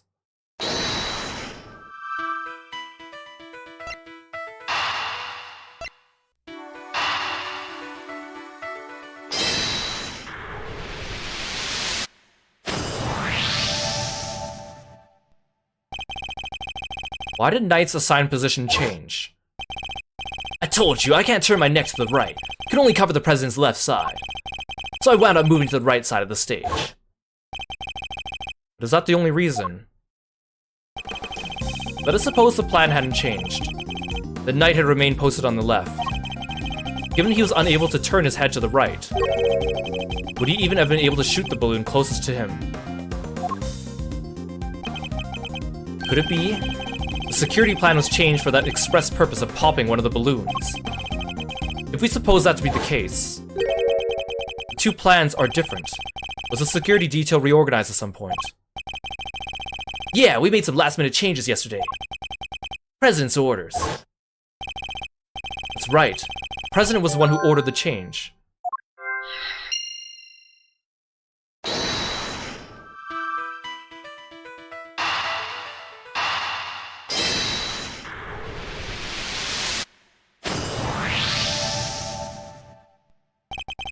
If I'm reading things right, the President knew in advance about the balloon shooting. Which means he must have foreknowledge that he would be in someone's crosshairs today as well. And if that's true, then everything else that's been bothering me falls neatly into place. How did the shooter get a gun past such heavy security? And why would they then carry out the shooting wearing such a conspicuous item of clothing? Why use a laser sight that would give away their location in an instant? How did the President suffer no injuries at all despite a direct hit to his vest? These are the questions that Knight and the President don't want us to consider. There's only one possible reason for Mr. Knight to have fired his gun. To create the illusion of an assassination attempt. What? Huh? Idiot. You do understand what you're saying. Oh, I understand all too well. I understand everything now. Most of all, I understand why you were so keen to take this investigation off my hands, Mr. President. You want your real plans to remain hidden. How dare you speak to me that way? Is this some sort of sick joke? Oh, it's no joke, I assure you. It's simply the truth as revealed by the careful application of logic and reasoning. Nothing more. The first shot was fired by Mr. Knight with the specific intention of hitting that balloon. The sound of gunfire and the bursting of the balloon were guaranteed to cause a panic. And then he fired again. He did? Yes, he fired 2 bullets, both of which were aimed at the balloon. As for why he did so, it's because the second shot was designed to create the impression the President had been hit. So then, what's the deal with the one in the vest? I'm willing to bet the bullet was planted there long before the shooting ever occurred. Huh, so Mr. Heroic President didn't take a bullet after all. That's not true. I was shot, I tell you. We'll be able to verify that for ourselves once we take a closer look at the bullet. At the very least, we can expect to find traces of Mr. Rook's blood on it, correct? But you said it yourself. You found the shooter in a photograph, the person with the red hood. Objection! I thought I made myself clear. The trajectory points to only one possible shooter, Mr. Knight. Then where does Tabby fit into all this? She was simply one part of their plan. In order to place the suspicion elsewhere, they set about creating a fake assassin. The highly suspicious person with red hood. I've yet to ascertain exactly how complicit Miss Lloyd was in the whole scheme, but I can say with some confidence that none of the shots were fired by her. I suspect her only job was to point a laser sight at the President. That's right. Then I was tasked with turning your jacket inside out the moment the crowd flew into a panic, yes. Thus making the mysterious red-hooded shooter disappear in the blink of an eye. Then when the gun and the security plan were later found in the trash can, it would have all appeared to have been the work of an assassin so skilled they could vanish in thin air. But then the case would have gone cold. Exactly what our friends here were hoping for. It makes sense now why they wanted you off the case. Indeed, because the entire affair was a cheap ruse perpetrated by the President himself.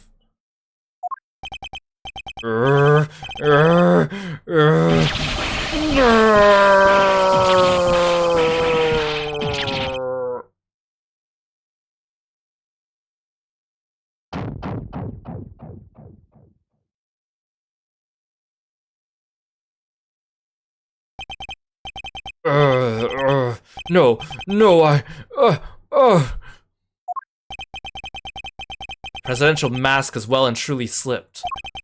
Admit it. You bought the inflatable muscle arms from SpongeBob SquarePants! The entire assassination was a lie, wasn't it? Oh, if that stupid chief prosecutor had insisted on assigning you... Oh, how could I let this happen? Objection! Yeah, President Anchor Arms. That's enough, Edgeworth. Mr. Knight! Sorry, but I'm speaking with the president right now. Yeah, well, I'm doing my job as a knight and protecting my king.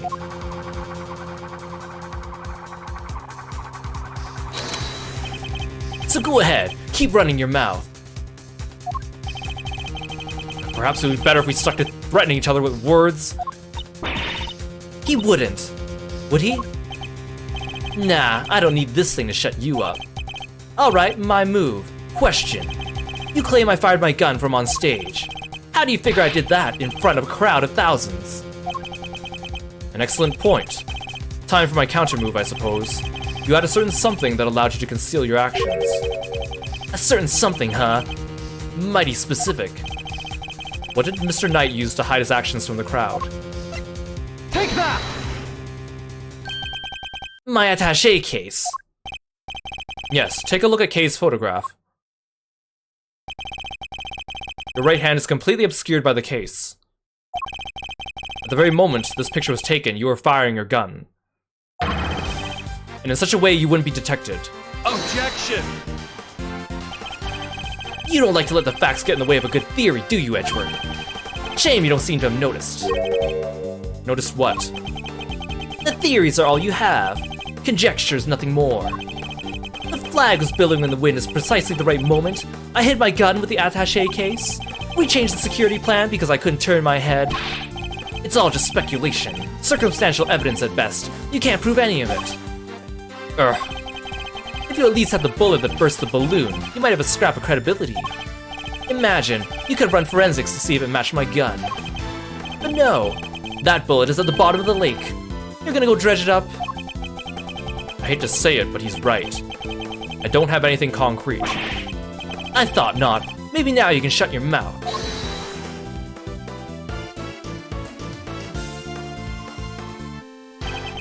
Miss Lloyd. Of course, she could shed some light on this whole situation. I just need to get her to talk. What's the matter? Something you want to say, Miss Journalist? Nah, never mind. That's what I thought. Miss Lloyd. I need you to be brave. If you don't speak up, the truth will be lost forever. You are a journalist after all, are you not? Dang it! I can't stay quiet any longer. Hey, you understand what you're doing, right? I think carefully before opening that mouth of yours. I was so focused on bagging me a scoop, I forgot the most important thing of all. Real journalists don't lie. Ain't no dang scoop if it ain't the truth. I'm sorry, Mr. Edgeworth. I should have shown you this before. What is it? It's a laser pointer I used on the president. That's all I done. I never shot nobody. You stupid. No, I thought I told you. You squeal and you go down as an accomplice. It was him. He told me to do it. I was at Zingfa's embassy sniffing out a story like I told you. This was 3 days back. He comes up to me out of the blue, just starts talking. Help me out, I'll get you exclusive access to the president. That kind of stuff. What about the gun in the trash can? That I don't know nothing about, I swear it. All he told me was to wear a jacket with a red hood and to point that there pointer at the president. I never thought for a minute it'd blow up in my face so bad. I'm sorry. Truly, I am. Thank you, Miss Lloyd. I'd like you to testify to that effect when this goes to trial. It ought to go a long way towards proving the assassination was a sham. Ugh, what's wrong with you people? Don't I even know what's good for you? My sympathies, Mr. Knight. Had you successfully removed me from the case that you'd intended, perhaps then you could have kept your pawn quiet, Ugh. Look at this face of his. So let me get this straight. You told Tabby, if you let slip about our fake assassination plot, we'll have you convicted for murder. Or something like that. Of all the dirty... I said no such thing. President Wang. Give it up, Knight. It's time we came clean. It's our only choice. So, Mr. President, you admit it. You admit there was a plot to fake an assassination attempt. I do. I'm sorry. But why? Why do something like that? My popularity has been on the wane back home. I thought surviving an attempt on my life might give me the boost I needed. I know what we did was wrong, so yes, it was all lies, all of it. And the bullet in the vest. It was planted ahead of time. I wasn't hit by anything today.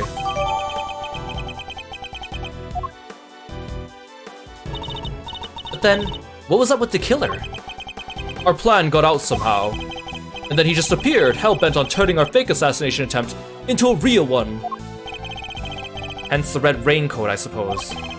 He'd hoped to get in close enough as the fake assassin to finish the job. There is one thing I don't understand, though. Oh, and what would that be? Why did Rook have to die? If the whole thing was fake, how did he wind up getting killed for real? That's true. Therein lies the real question. He was a fine bodyguard, the best in fact. He may not have been a native of Zhengfa, but he was someone I could fully trust. Mr. Rook must have been really something to gain the trust of someone who'd hide from his own shadow.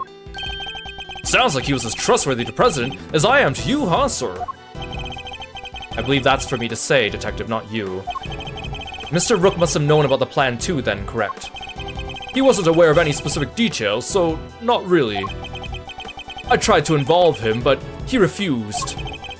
And you would have done well to listen to him. This is a tragedy. The life of a good man has been wasted. What was so great about him anyway? What's gotten into him? He was just another piece on the board, there to protect you, nothing more. Mr. Knight, how could you? Who was it that actually went along with your plan, huh, Mr. President? Well, that pious coward backed down when you needed him to step up the most. I value your support too, of course, but... Look, I'm your chief bodyguard now. That's all that matters. And now that spineless fool Rook is gone, things are gonna change around here. Thanks to me, genius strategist, grandmaster, rightful leader of this team. We are all well aware of your ambitions, Knight. But doesn't this seem a little imprudent to you? Huh, why? My plan this time was perfect, as they always are, and as they always will be. That's quite a statement. Especially considering your perfect plan was an abject failure. Yeah, no thanks to you, and that buffoon Rook. How exactly was Mr. Rook's fault? Yeah, this guy sounds like an incredibly stable guy you'd want in charge of the president's bodyguards. Very much so. If he hadn't died, the killer would have never come after me. And I wouldn't have had to let you on this plane. Please, Mr. Knight, you mustn't talk like that. Fine, the guy died protecting you, Mr. President. I'm sure that's just what he wanted. But did he die protecting the president? Wait, I thought the whole assassination thing was fake. Oh, come on, do I have to say everything twice? We planned a fake assassination, but somebody else came along and tried to make it real. 2 shots were fired, remember? Like you said, Edgeworth, one of them was the bullet I shot through that balloon. But the second, that wasn't me. Oh, really? Then who did fire it? The real assassin, but not the killer. His plan was to come after the president with a knife. No, the most likely suspect here is the piece cowering in the corner. Our lily-white queen over there. What? Miss Lord! Again with this? I'm not your dang assassin. But is it really true? I, for one, don't believe it. The gun in the trash can. It can only belong to you. Knight's Gambit. As I shot the balloon, I rushed over to help Rook escort the president back onto the plane. I left Rook here in the room while I secured the president in the safe room. When I came back out, Rook was lying there on the ground. Miss Journalist must have shot Rook while we were escorting the president off stage. That single, killer shot was fired by the gun you found in the trash can. So you don't actually know when the victim was struck by the bullet, do you? The knight doesn't protect the rook, Edgeworth. He protects the king. You want to translate? He means his only concern was protecting the president. Lose the king and you lose the game. Isn't that the first rule of chess? But a win in which a piece is sacrificed is a hollow victory indeed. Doesn't matter, it's still a victory. I kept the president safe. I win. Well, it's a bit early to be calling our little match in any case, for this is where our battle really begins.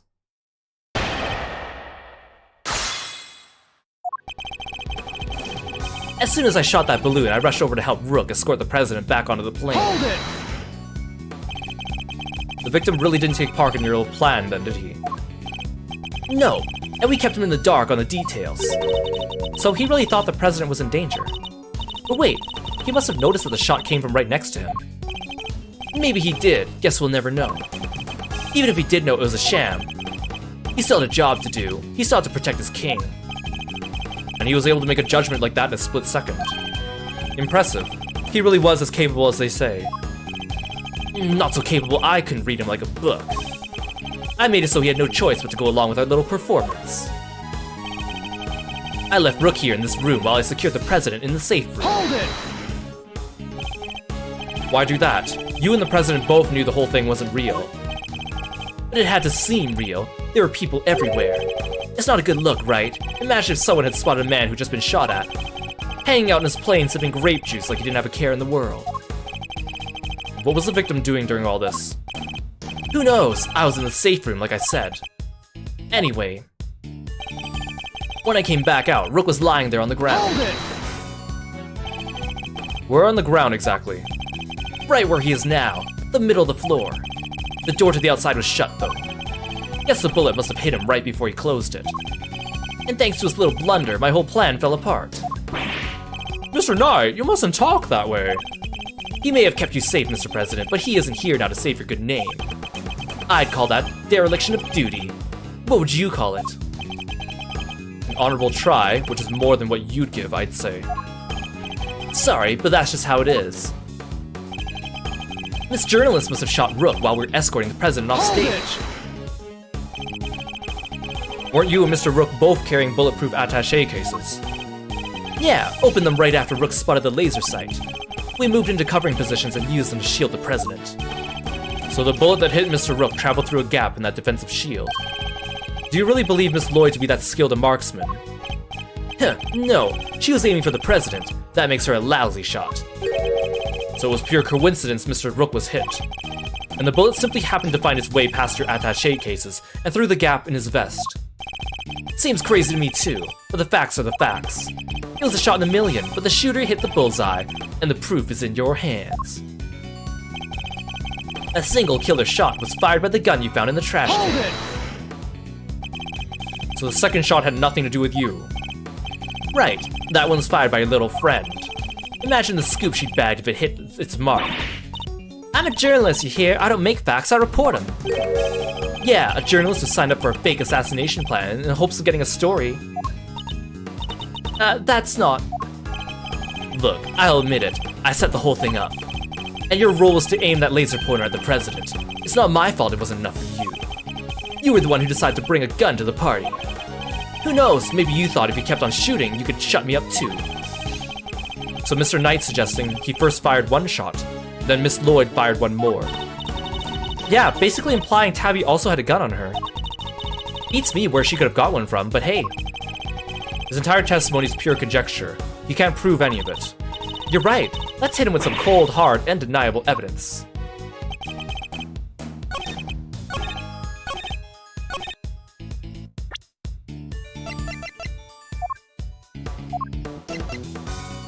Objection!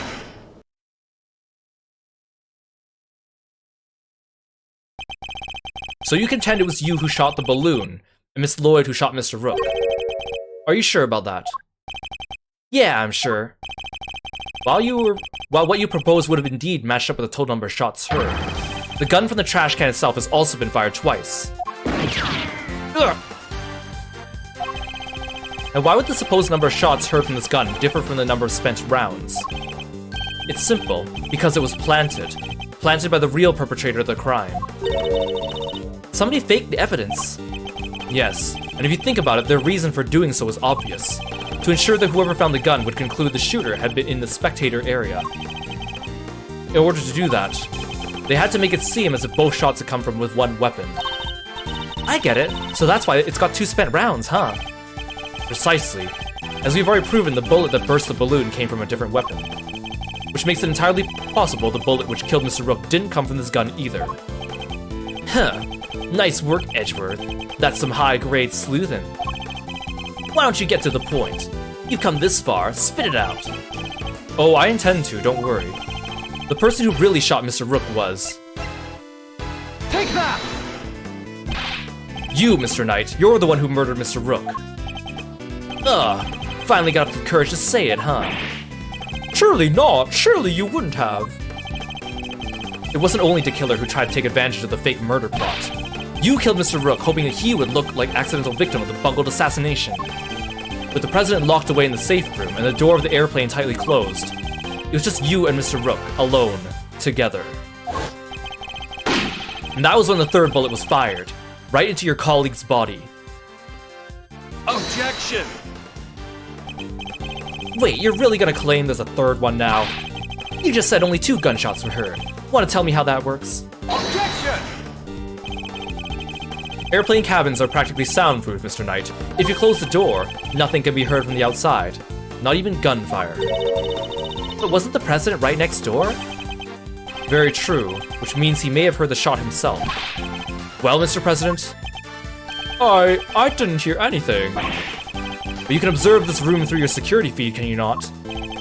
The camera in this room isn't normally on. I have to manually switch it on when I enter the safe room. And that's what you did this time too, right? Well, that is, what's gotten into him? Mr. President, this is vitally important.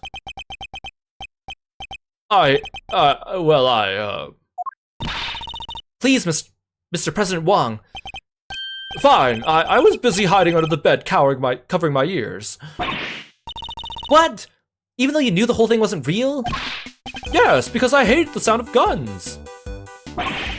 Just the slightest hint of that awful noise, and oh, it's just too much.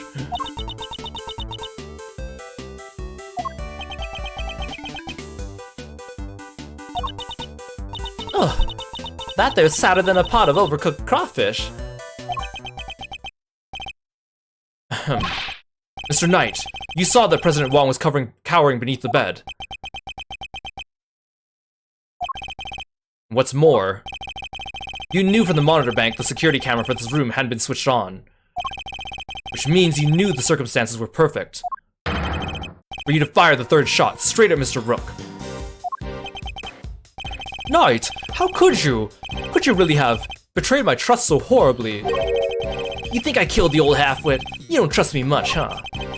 This is the thanks I get for putting my life on the line for you day after day.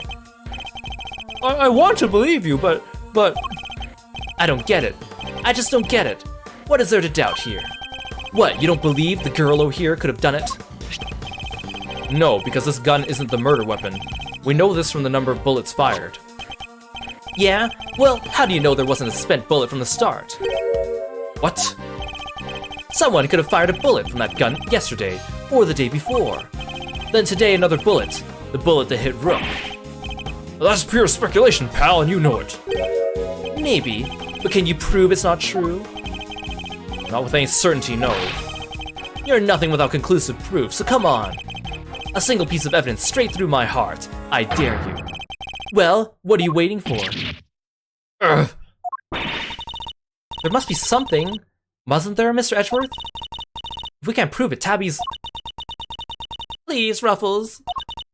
I messed up. I know I did. I should never have done what I did. Not even for a scoop. But murder? Nah, that ain't me. Ain't a murderous bone in my body. Conclusive proof. If only I could prove the Knight's gun is the murder weapon. Wait. Perhaps I can. If we could at least have the bullet that burst the balloon, you might have a scrap of credibility. Imagine, you could have run forensics to see if it matched my gun.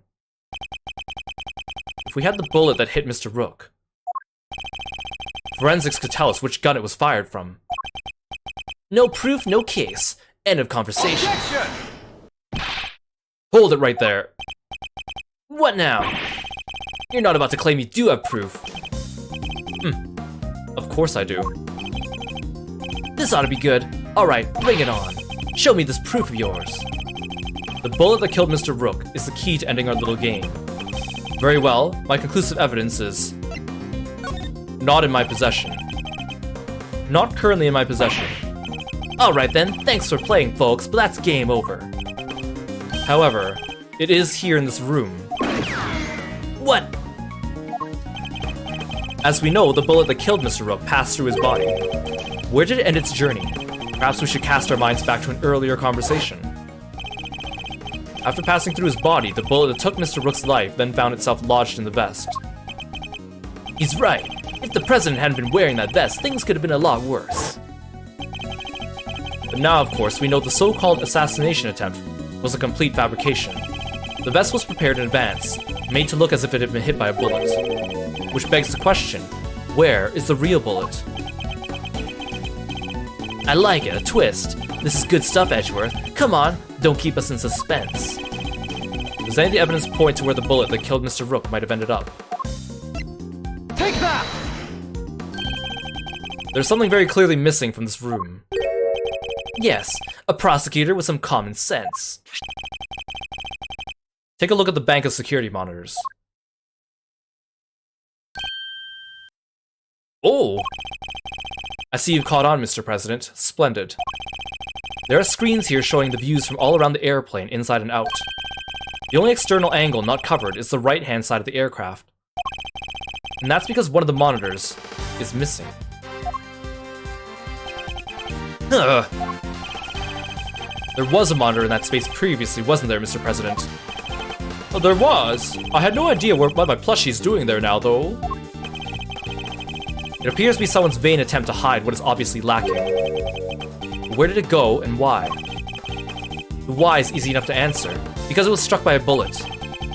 For if we were to believe the bullet in the vest was the real deal, then anything that hinted at the existence of another bullet had to be removed. So where did the missing monitor go? Where indeed? I believe that it must be hidden somewhere on this plane. After all, there wouldn't have been time to dispose of it outside the aircraft. Detective Gumshoe, conduct a search if you would. Right away, sir. Mr. President, extraterritoriality, remember? I have no objection to the search. Please go ahead. If it will help us discover the truth behind what happened to Rook, I will not stand in your way. What are you? I don't believe this! Rook this, Rook that! Do you ever think about anybody else? The search has been authorized, Detective, if you wouldn't mind.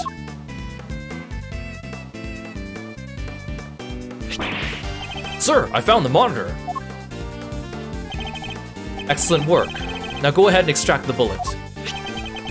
Let's see. If I put my hand in here and just... Come on. Got it. Gumshoe, how did you get the... Did you just reach your hand through a broken monitor? That opening looks very tiny. Well, would you look at that? Blood. This is the bullet that killed Mr. Rook, there's no doubt about it. And there you have it, Mr. Knight. That single piece of evidence you requested, straight through your heart. Even you must now admit, if this bullet doesn't come from the spectator area gun, then Miss Lloyd cannot be Mr. Rook's killer.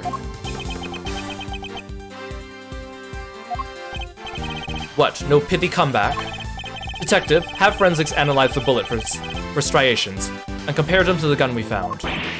Yes, sir. We'll get the evidence you need, you can count on it.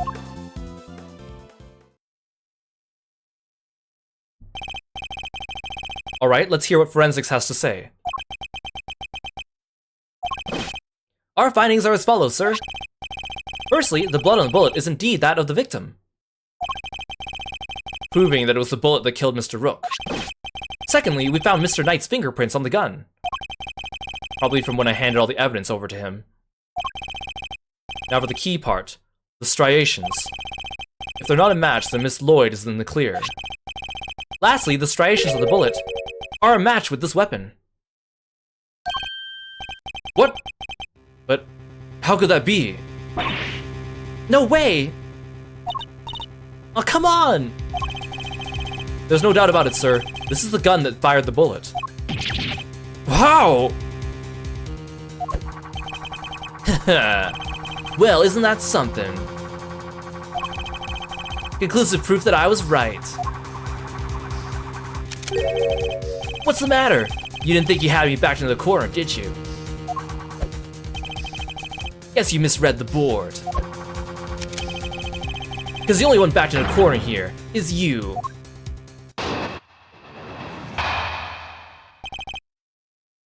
Knight's counter. There's no denying it. Forensics proved that a gun and the bullet are a match. The bullet that killed Rook was fired from the gun you found in the spectator area. So who pulled the trigger? It can't have been me. I was up on stage, which leaves your little friend. The hack killed Rook. She's the murderer, and you just proved it. Yes, I love the Presto theme for this game. Your move, Edgeworth, but just remember 2 things. 1, where you found that gun, and 2, which gun the fatal bullet came from. Whichever way you look at it, I can't have been the shooter. Ugh, how did it come to this? Me and the president were admitted into faking the assassination attempt. Now it's your turn to admit something. Who the killer really is. There's no way Tabby did it, is there? Don't let him get to you, Kay. We just need to go over his statements again. There must be something further we can deduce from them. Okay, let's do this, Mr. Edgeworth.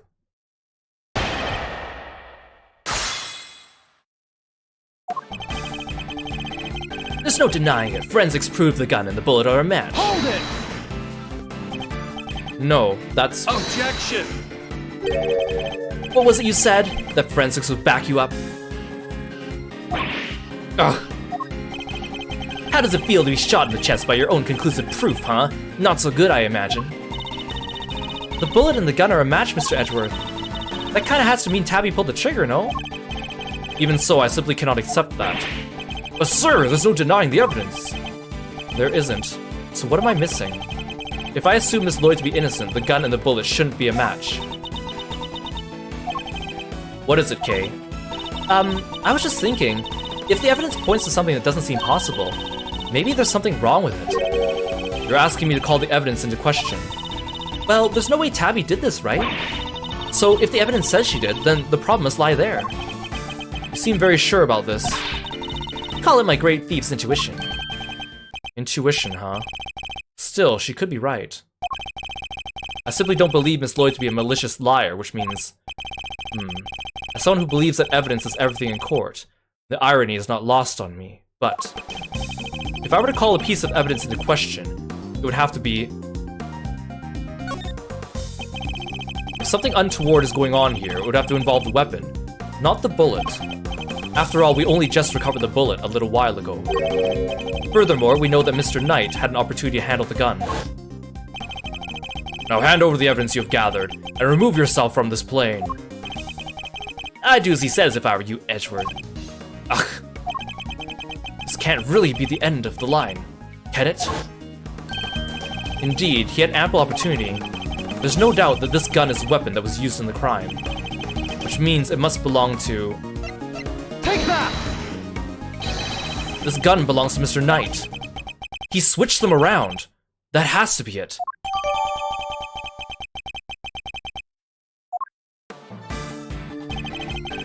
The bullet that killed Rook was fired from the gun you found in the spectator area. Objection! Mr. Knight, No, you hold it. You were the one who proved this. Or are you saying the forensics was wrong? the bullet that had the victim's blood on it, which means it must be the one that took his life. It does seem to have been fired from the gun we found in the trash can. Don't you just love this? Your face, Edgeworth. What a picture. Ugh, of a man in dire straits, yes. Well spotted, you. Let's just agree the facts are what they are. Move on. That gun fired the fatal bullet. So who pulled the trigger? Hold it! Yes, who indeed? Still can't bring yourself to admit the truth, huh? I get it. I was in your shoes just a few minutes ago. Burn me up on the inside, you know? Maybe you want to really shoot someone. Sorry. It's no laughing matter, I know. But we both know who really did shoot someone, don't we? It can't have been me. I was up on stage, which leaves your little friend. What proof is there that Miss Lloyd fired that gun? What proof? How about the forensics you ordered? They didn't find her prints though, did they? Yeah, the only prints they found are yours, pal. Objection! From when I confiscated the evidence, probably. Anyway, say it wasn't Miss Journalist. Who was it? Because it can't have been me. Your own investigation put the shooter in the spectator area, didn't it? Ugh. Are you ready to admit it yet? All the evidence points in one direction. The hack killed Rook. She's the murderer, and you just proved it. That's not what I proved at all. Oh yeah? So what did you prove? Still trying to make this about how I fired the first shot, sure. You proved that, and I admitted it.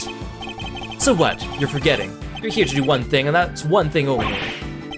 You got that right, to uncover the truth. And you think ruining your country's relationship with Zheng Fa is gonna do that? No, your job is to solve an attempted assassination. Nothing else. I'll decide what my job is, thank you very much. You don't get to tell me what to do. Oh sure, let the trail go cold while you flip your wig over who gets to say what to who. Or you could finally do the right thing and admit your little friend is guilty. Never. You're the guilty one here, there's no doubt about it. The markings on the bullet are consistent with those left by the weapon from the trash can. But if Mr. Knight would have tampered with the gun somehow, he could have only done it once I handed over the evidence, and not a moment before. Isn't there anything we could do, Mr. Edgeworth? There must be something. Our reasoning thus far has been sound, I'm sure of it. Which means we could overcome his defense this time as well. Really? Even with forensics results on his side? If the testimony's untruthful, there's always a contradiction to be found. Let's listen to what he has to say for himself one more time.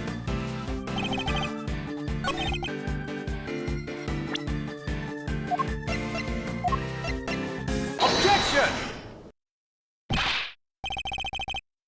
Admit it. You switched the guns, didn't you, Mr. Knight? That's why the markings match the weapon in question. It was yours all along. Huh. An intriguing move there, Edgeworth. And... You must have made the switch when I handed over the evidence. While I was busy trying to make the case for remaining on the investigation. You took the laser sight from the gun we found in the trash can. And put it on your own. Then, not long afterwards, you handed that gun back to me instead of the one we found. Huh, I did, huh? You think I somehow knew you'd find, let alone run forensics on the bullet sometime in the future? Is that so strange? You're a chess player, after all, a man well used to thinking several moves ahead. I'll quit showing off. I'm flattered, but much as it pains me to admit it, you're overestimating my abilities. Besides, do you even have any proof I made the switch? Knight's Counter, Part 2. The gun is the same model as mine. Weird, sure, but it's just a coincidence. And look, there's a laser sight attached. Also, take a look at the cylinder. 2 spent bullets. Just what do we expect to see? So what proof do we have that I switched the original gun out for mine, huh? None, that's what. Is it safe to be twirling around a gun? Absolutely not. This guy has been, like, a maniac since the second we met him. And he keeps pointing at us, too. You say I'm overestimating your abilities. You surprise me. What can I say? I'm a modest guy. More modest than you, that's for sure. Everywhere except the chessboard, that is. Well, I don't see a chessboard here, do you? Shame. Still, guess that gives you a nice excuse. I didn't mess up, I just didn't have the right evidence. I don't think I'll be the one making excuses. Rather, I didn't mess up. They just got lucky with the evidence. Will be your excuse, I'd imagine.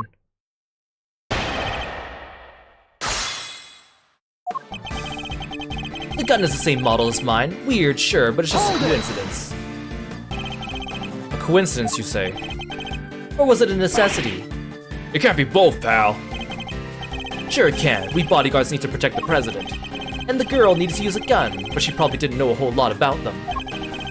It's not so far-fetched for her to pick something she's heard of that we also happen to use. Okay, but why revolver? Why is it that your go-to gun? It's probably something to do with its ease of use. No spent casings to chase down, for example. Exactly, the perfect tool for a job where you can't afford to fail. But don't know what you're doing. Still, coincidence, necessity, it doesn't make a whole lot of difference either way. And look, there's a laser sight attached. Hold it! Because you swapped it on there. Put up or shut up, Edgeworth. Where's your evidence? Well, that is... Don't go making accusations you can't back up. Or did your daddy never teach you that? As it stands, the facts are in my favor here. Also, take a look at the cylinder. 2 spent bullets. Just what we expect to see. I've been meaning to ask, actually. What about your own weapon? How many spent bullets are in its cylinder? This old girl here? Well, now.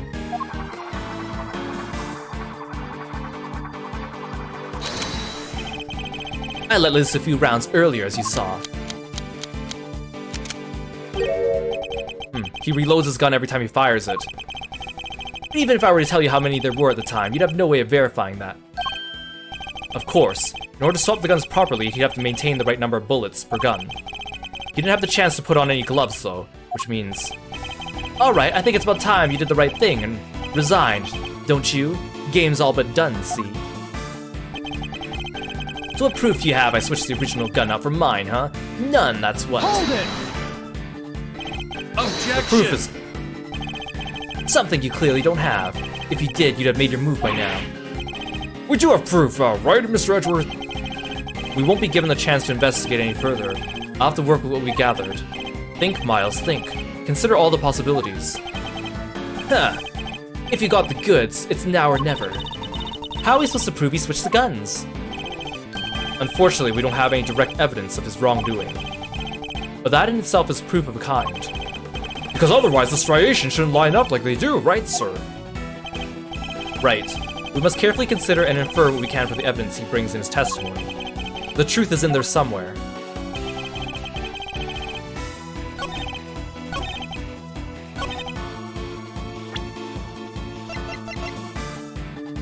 Objection!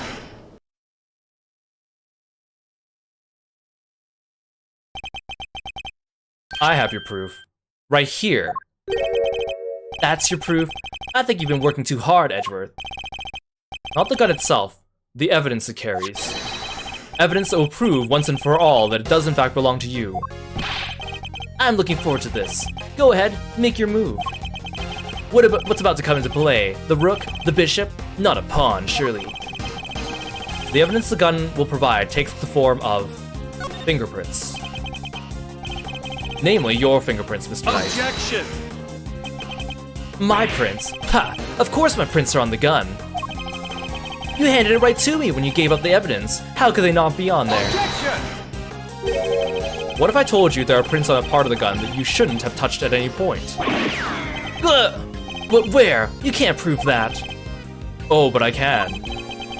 This is a place where your fingerprints could never have been left in if things happened as you say. Allow me to present the final piece of evidence that will bring our game to its rightful conclusion. Hey Trey, welcome to the stream. Thanks for stopping by. It's good to see you. Here, look closely at the cylinder, detective. 2 bullets fired, but where are the prints we're looking for, sir?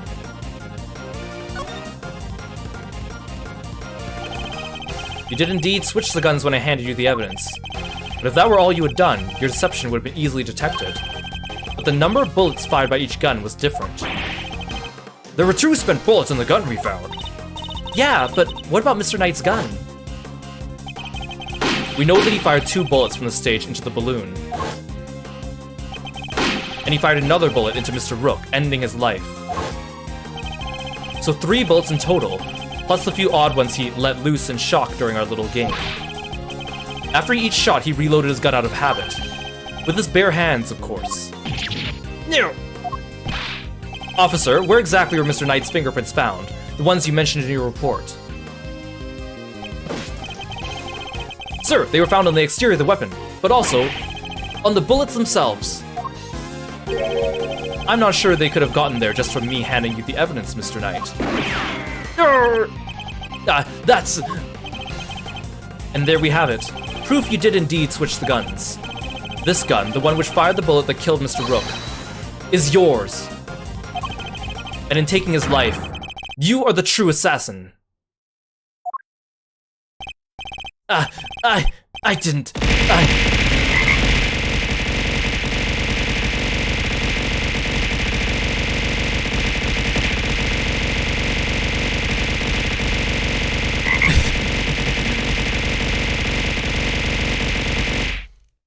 Thanks for the bits, Trey. I really appreciate it. No, I'm the one that got hit by the bullets. Thank you, thank you.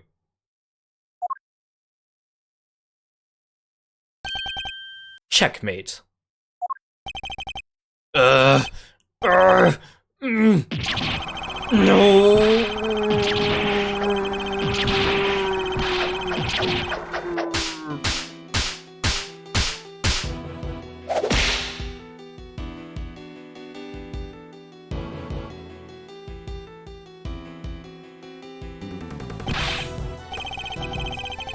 If you watch really closely, the items he was hit with were actually references to other Ace Attorney cases, including he got hit by the Thinker, he got hit by the Blue Badger, he got hit by Captain Yugo, and he got hit by a box of samurai dogs. I was gonna be the new chief of security! That blasted Rook, if it hadn't been for him, I would have been in charge by now. I would have been in control of the whole team. Hey Hendrix, welcome to the stream. My plan was perfect. The fake assassination was supposed to be flawless.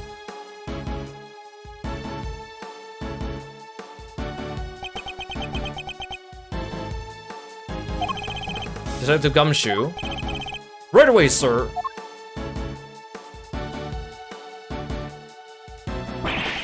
Curse you, Edgeworth.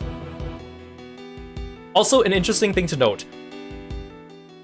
If Knight got hit by the Thinker just there, he's the only character in the Ace Attorney series so far that has been hit by the Thinker and didn't die from that hit. Because everyone so far that's been hit by the Thinker has died.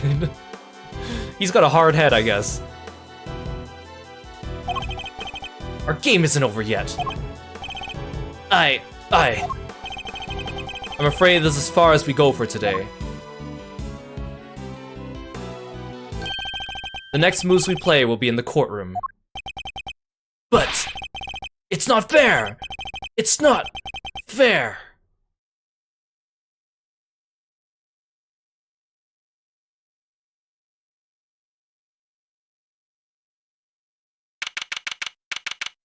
March 25th, 5:12 p.m. Gourd Lake. Lakeside Stage. Hey look, the president inflated himself again. Or deflated himself? Mr. Edgeworth, I owe you a debt of gratitude. You exposed a murder within the ranks of my own personal guard. I will not soon forget that. Yeah, he vacuum packed himself. Yes, that's the word I'm looking for. He's suddenly very presidential again, now that we're back outside the plane. I saw, you know, when I first proposed the fake assassination to him.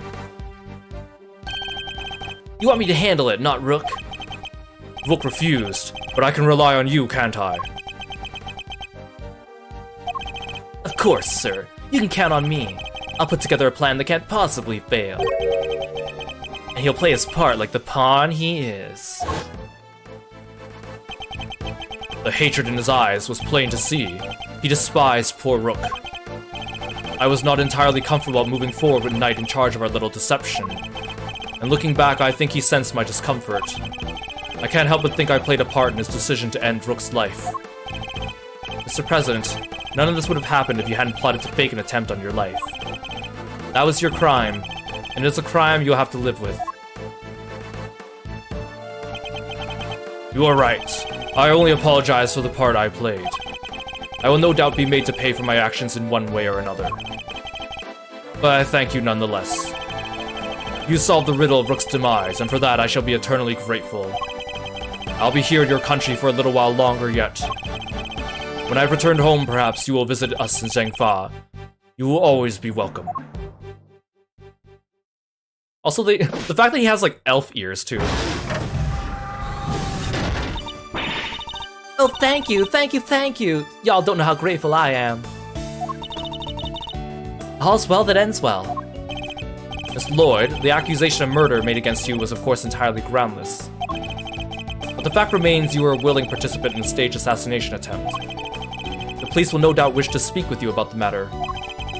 You should be aware that you may well be punished for your actions. I know, and I'm awful sorry about everything. Truly I am. I understand your desire for a scoop, but there are limits. There sure are. I got me some serious thinking to do. You did it, Mr. Edgeworth. That was something else. Local prosecutor solves assassination conundrum. Earns eternal gratitude of president. Now that's... how's that for a headline? Hey, there's my department. Mr. Prosecutor, how does it feel to solve such an important case? You must be over the moon. She certainly doesn't stay down for long. No comment.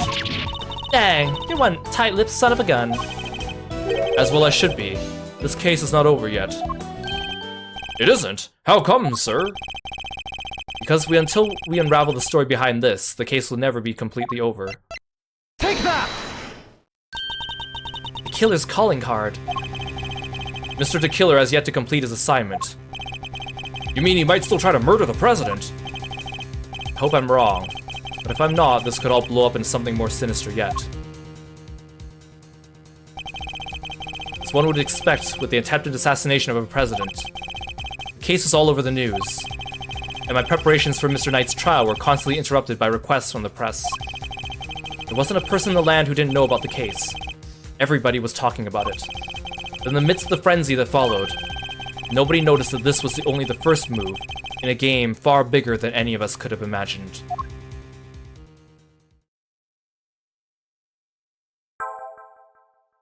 The end.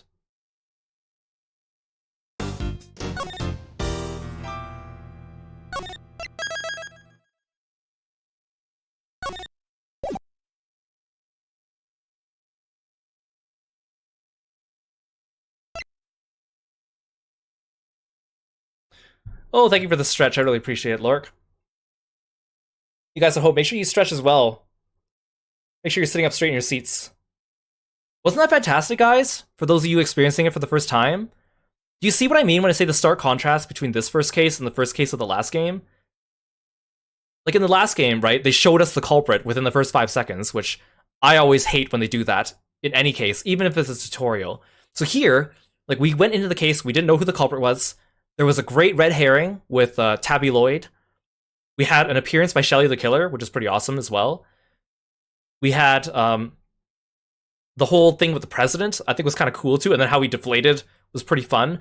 I think the fact that Knight swapped the guns was also very clever, especially for a first case.